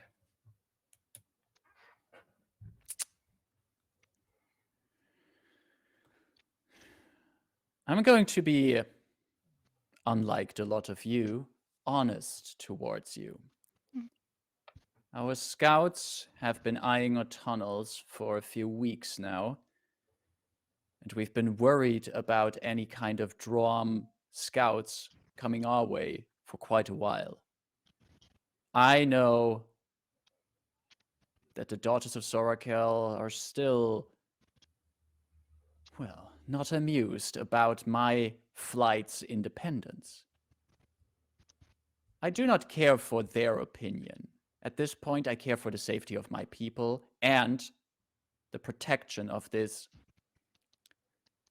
quite magical place. The only way I can guarantee its protection is that as few people as possible know about it. As few people as possible can find it. If I could, and trust me, I have counseled with my experts on this, if I could, I would wipe your memories of this place before sending you back. Alas, I have no access to that magic.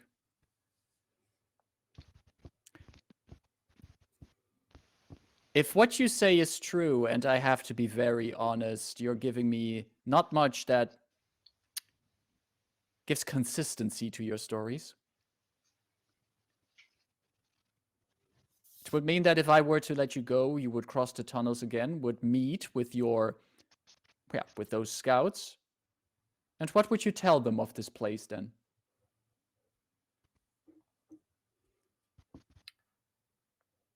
Well, What is your suggestion? it would be hard to conceal the place at this point any more than what is natural,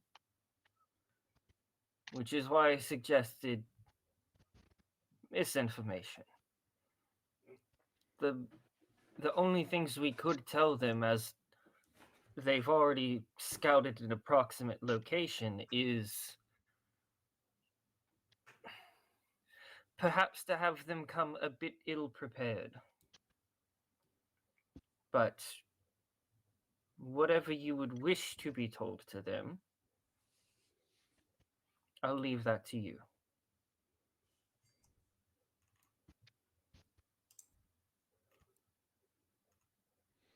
You've kept us alive. You've treated us hospitably. I have no quarrel with you. And this Harut figure he spoke about, that Harut was lost when they found us, separated from their squad. Not the most competent group. Our group, though, I have some unnatural ways of finding these particular magics. As you see, the kind of person I am, I do happen to have a natural proclivity to this kind of energy. I You're a simply follow my Triton, nose. aren't you? Yes. My clutch mother used to talk about you. Not you specifically. She had stories about the sea people. Tricksy and arrogant people. Someone said it. Correct. She puts down the rest of her fruit, and then she wanders over to the bed where Delphine is sleeping. She just stands next to it, crosses her arms, just looks at Delphine, and then looks at the rest of the group. This one over here told me you were sent here by some guild master? Adventuring guild? What were the exact parameters of your mission here? Take another Because I bite, find my it love. still curious that an adventurous guild has even a vague map of this location. That's a danger to us. Then I at least want to know what this adventurous guild wants you to do here. I do have to tell you, you do not come here, as I mentioned, brandishing your weapons at me, so that gives me some trust in you.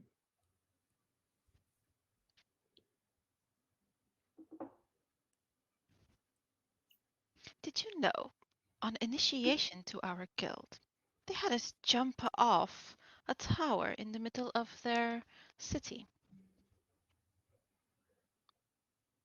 You didn't fall to your death?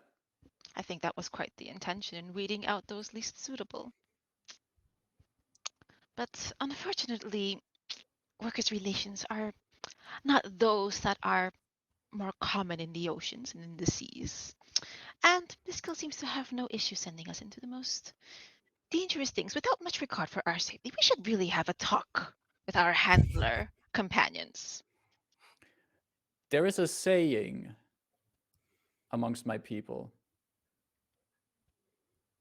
The saying is that sometimes you need to be kicked out of the nest before you know how to fly. Maybe that is what this adventurous guild is doing for you. And perhaps Maybe you're you've- looking at small birds, completely unprepared and unknowledgeable of what is in the world that they are trying to fly in.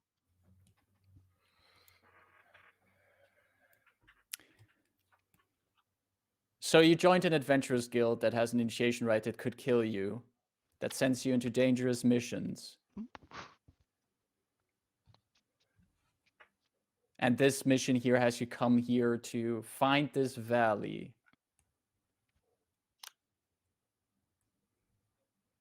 Let me be blunt then, because I think I have to be. if I were to let you go, and you would give me the promise of delivering misinformation to my enemies, what do you expect of me in exchange then? Because you clearly have a task here, and I'm assuming that there is something that this place or I can do for you to achieve that task. I look at my companions. I need nothing but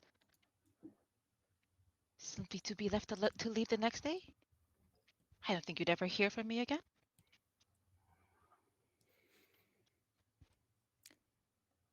You just want to stay and rest. Those oozes did do quite a number We on us. ask, if I may, we ask for your kindness and understanding and hospitality and trust up to a point that we may remain here for about a day and recover prepare for our travel back through the mountains, and that you trust that we have methods to contact these scouts, physical or otherwise, but that will only be used to benefit you in exchange for your hospitality.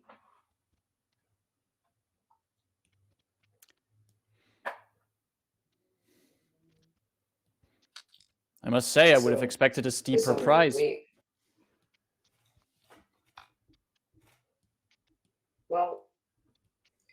We offer you our help in your dire situation in exchange for a somewhat blind trust on your side.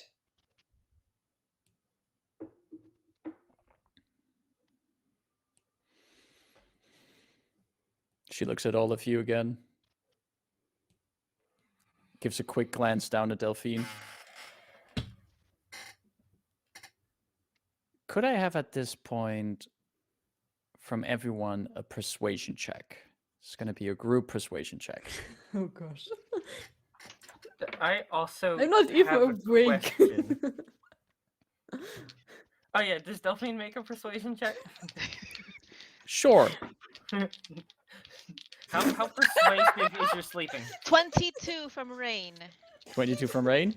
Oh, the 17 I'm plus not 5. very Well, I mean, like, persuaded. Delphine is openly being, like, vulnerable in Vulnerable. front of the queen that, like, could murder her. So, like, you know, it's like a dog or a cat showing you their belly. Like, it's, But I don't you know. think she will believe me because I rolled a 5. 5, all right. Yeah, I rolled a natural 1, so. oh no!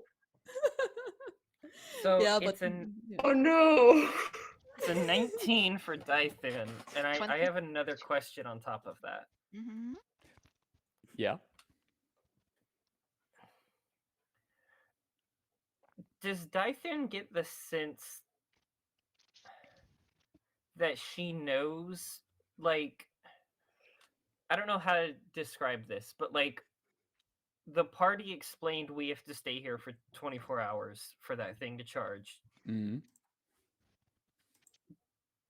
She keeps asking, like, so you just want to stay here for a day? That's all you want? You don't need a higher like, do I get the sense that she knows there's something else?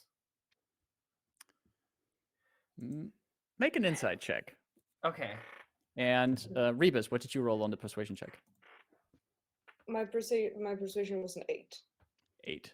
So 22, Ooh. 19, 5, and 8. It's a rude average. And 16 on that insight. Well, it's not Alright. average because Delphine rolled a natural 1. Oh, okay. yeah, but So it it's doesn't not count. really Natural average. 1 doesn't count in stats, a like in these skill checks, just in fights. In skills? In Yeah. skills, not. Who knows? So, as she's mustering all of you, taking in all you've said, Dython, you also, like, try to read her, try to see, like, is she digging for something? Is there something about it? You more get the feeling that she is more confused about the request. She's trying to put a picture together of who you people are. And because of the mixture of stories she's getting, the non-aggressive stance, the willingness to basically do her a favor in exchange to just, getting a good night's sleep here, it's kind of confusing to her. It makes it hard for her to read you and manage her expectations of you. But as she's like listening to all your arguments, and she eventually just moves back to the center of the room.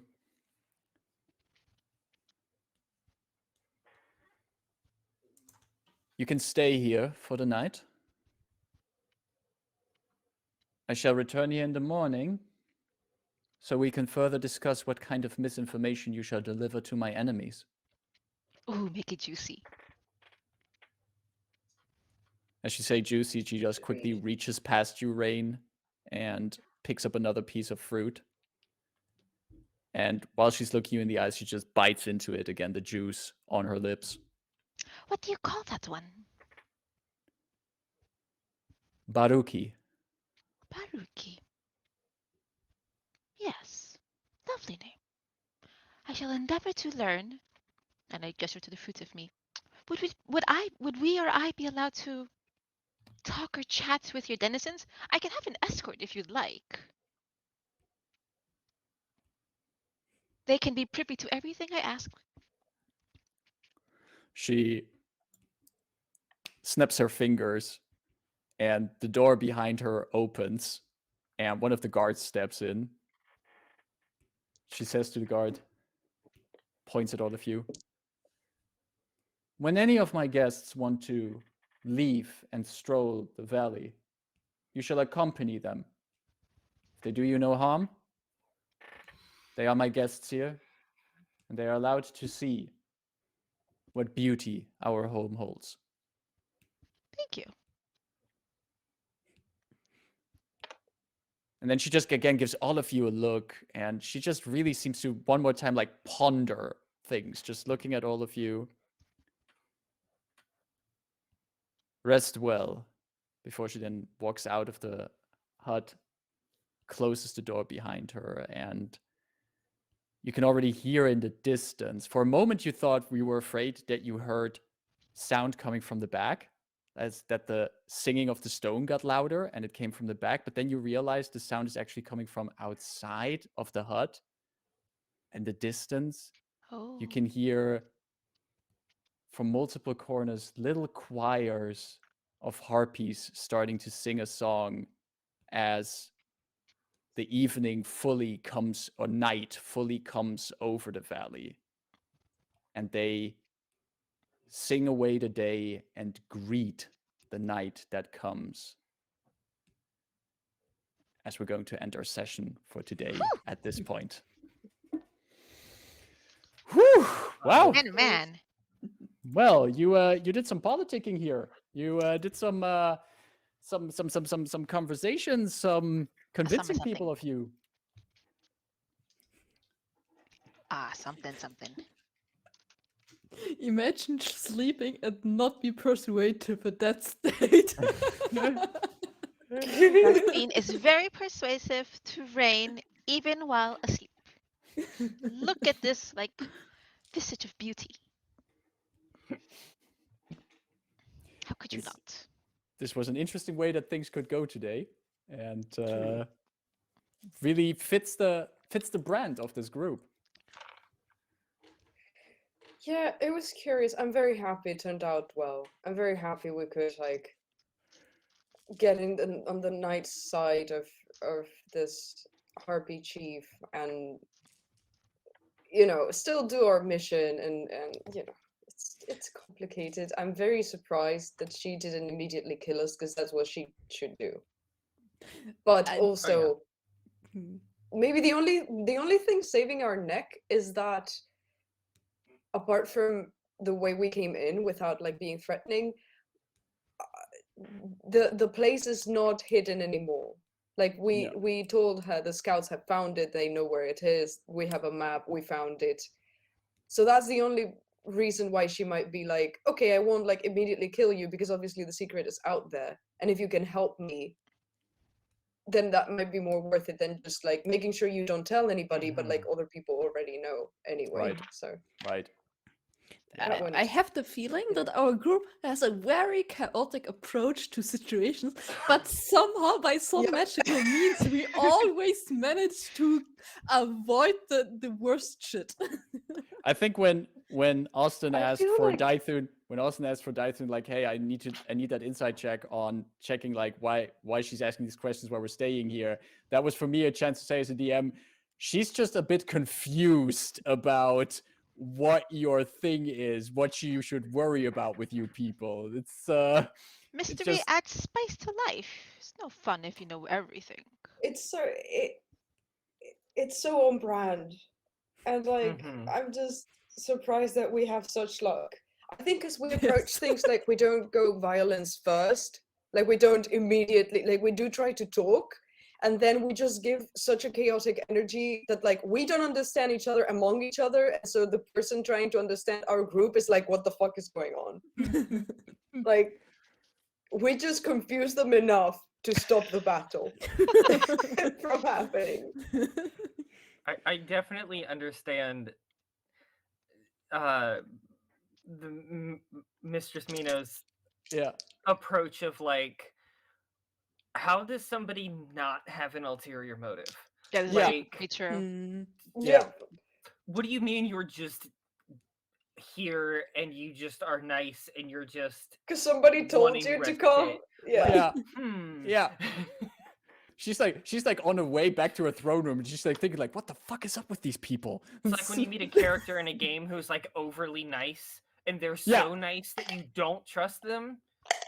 Like, rather than somebody who would just like walk up and punch you in the face and you'd be like, I know what they want. yes. Exactly. Yep. All right. Well, It's fun nonetheless. that Much was fun, much fun. it certainly Honestly, was. like we do have an ulterior motive, but it wouldn't be out of place for us to just be like, oh, we were just checking if the legends are true, and like we felt like it. You know, like our group is like that. It's just like, oh yeah, we just, we were talking in a campfire one day and we were like, oh, what's this tunnel? And we just went in. At some parts we're way too careless. Well, I'm oh also god, we curious could to- start a Like I war. said, either we're very courageous or we're fools. It's close up there. Both make Both? good I'm food already- stories. I'm already curious to see how this will continue next week because that's when we're going to continue this and see how your plan and alliance with Mino is going to pan out. For today, we're going to slowly wind things down here. Are there any announcement anyone of you would like to share before we head out?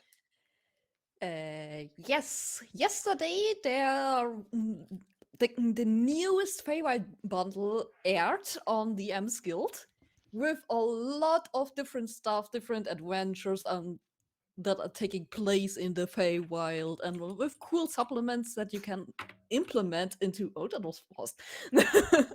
That you can implement into your games. Like there is the Children and Champion of Fey in there, where I also wrote one of the races in there, and where you can just take one of these few things and implement there. Play a centaur that prays to the moon, or like a darkling, or whatever you like. So Yeah, that's a packed bundle. There's a lot of cool stuff in there, and if you need anything to like add to your Feywild adventures, you definitely should check this out. Very cool, and also cool to see that there's something in there that Caro made. Yes, I think you buried the lead there. That is, yeah, actually, she's not just an awesome player on here, but she also creates Oh, awesome thank stuff you. on DM Skills. So check it out. She does have an ulterior motive for this. I mean, This I'm very spam. open about this. But be open so we can celebrate your contribution too, as well. Exactly. Any other project things going on with anyone? Serial, tell us. Me again. let's go. But this is a new thing for once. So I usually, if you follow me anywhere, you might have seen that I usually, as a good artist that I am, or I try to be, I attend figure drawing sessions just to practice my anatomy and my figure drawing, and my observational skills is something that everyone who's interested in art should do if you want to get better, or just if you want to have the experience of drawing a model who's like posing for you so you can look at their body and like try to have some fun with it. The good thing is that these sessions are, or the good and the bad thing is that these sessions are online, so you are still looking at the screen instead of a live model. But in the times that we're living in, honestly, that is so great because everyone can join from everywhere around the world, and it's really cool. It's a couple of hours, like 2-hour sessions of drawing somebody. They also, it's called queer life drawing because they have all queer models, which is a very necessary thing in the fine art space, because usually models are very cis-het standardized, and the way artists are taught to look at models is very in a very conventional cis-het um, kind of way and society. And so what this course tries to do is to split a bit away from that and give queer models the opportunity to be themselves in front of other people and to be perceived as themselves without all of these labels that society puts on them, and to showcase lots of different diverse bodies, fat bodies, thin bodies, trans bodies, all kinds of beautiful diversity. And the reason why I'm bringing it up, well, there's two reasons. One, it's great. It's a great resource. All kinds of artist levels and skills are welcome. You don't have to be an artist in any way to participate. Although I am of the opinion that if you create art in any way, you are an artist. There's not an exam you have to take, really. But I think it's a real fun time to learn how to look at the human body and how to appreciate beauty in all of us and how everybody is different, and just have a fun time playing with some colors or some whatever technique you might want to play with. It's a sober, safe space with lots of accessibility measures, and they even have different ticket prices for different kinds of income. They also have free tickets, which takes me to my first point, which is they're accepting donations so that people who can't afford to pay for a ticket can have a ticket already paid for by somebody else. And if you help their donations right now, you can get a one-of-a-kind linoleum print for yourself. So you're also getting something for you by buying these tickets, and you're allowing somebody else to attend the session. I'll put the link on the chat in a second. I think they're I most put the right. active I on think I put the right Instagram, link so- already in the chat. If I'm not, you can double check. But Right, that is Colin McKeon's webpage, which is yeah, they are the main organizer of this. They're in charge of like organizing the events. And if you need more information, I suggest you go to their Instagram, which is also linked in that page, which has like pictures from the models, from the people who like drawings from people, and also all the information you might need about the donation process if you want to help. It's a really cool initiative. I really enjoy it. It really helps me keep my skills sharp by doing this every week and like having a little bit of a figure drawing session every week. And the reason number two, I promise I'll be done soon. Reason number two why I'm bringing it up is because on the 13th of February, so in 3 weeks, in 3 weekends essentially, I will be the model on the session. So hey, if you want to come by and see me like do fun poses with cool lighting and draw with me, join for that session. It's on the 13th and it will be really fun. I have really cool ideas. So yeah, but also you should just join any other time because it's really fun and a really good project that supports directly queer people. So, you know, just letting it be out there in case you didn't know about it. super interesting project. Yeah, that's all. Thank you for sharing that. So yeah, you can check the link out in the chat, where you can also check out the Instagram of Callum McKeon and more information about the project. And 13th of February, Sarah will also be there. And thank you for sharing that. All right. Any other business before we head out for today? We got 1 new YouTube subscriber since we started today's Ooh. session. We can have 3 more. I'm counting on you, awesome fans and awesome people Just who are 3. so supportive to be here in chat. But if you haven't, could you subscribe to our YouTube channel where this awesome content is also hosted? Pretty please, thank you. And Maybe for just next session, we'll already have reached 100. Maybe. just for the ease of use, I'm just gonna quickly post a link to our YouTube channel in the chat, which is currently still here. But if we can get those missing subscribers, we can have a custom URL, and then it's also easier to find us. Yes. And thank If you very we much. get them before next session, Austin will wear cat ears. That's a big. I'd have to get those somehow. TRP, making I will send them alternative to YouTube you. accounts. I will buy them for you. Well, Wow. let's see. Let's see about that. But thank you very much for everyone who follows us there. And before we head out, thanks to everyone who joined us today in chat and who just joined to watch. It was a pleasure again. We'll be back on next week, Tuesday, at the same time to continue this. And once again, if you would like to keep track of us, what we're doing, follow us at our socials, join us on our Discord, subscribe to our YouTube, subscribe us here on Twitch. Send us a pigeon with mail. I don't know how you want to do that, but if you want to try it, feel free to do so. And just most important of all, exactly. And most important of all, thank you very much for tonight. Take care of yourself, and we hope to see you back next week. Bye. Bye.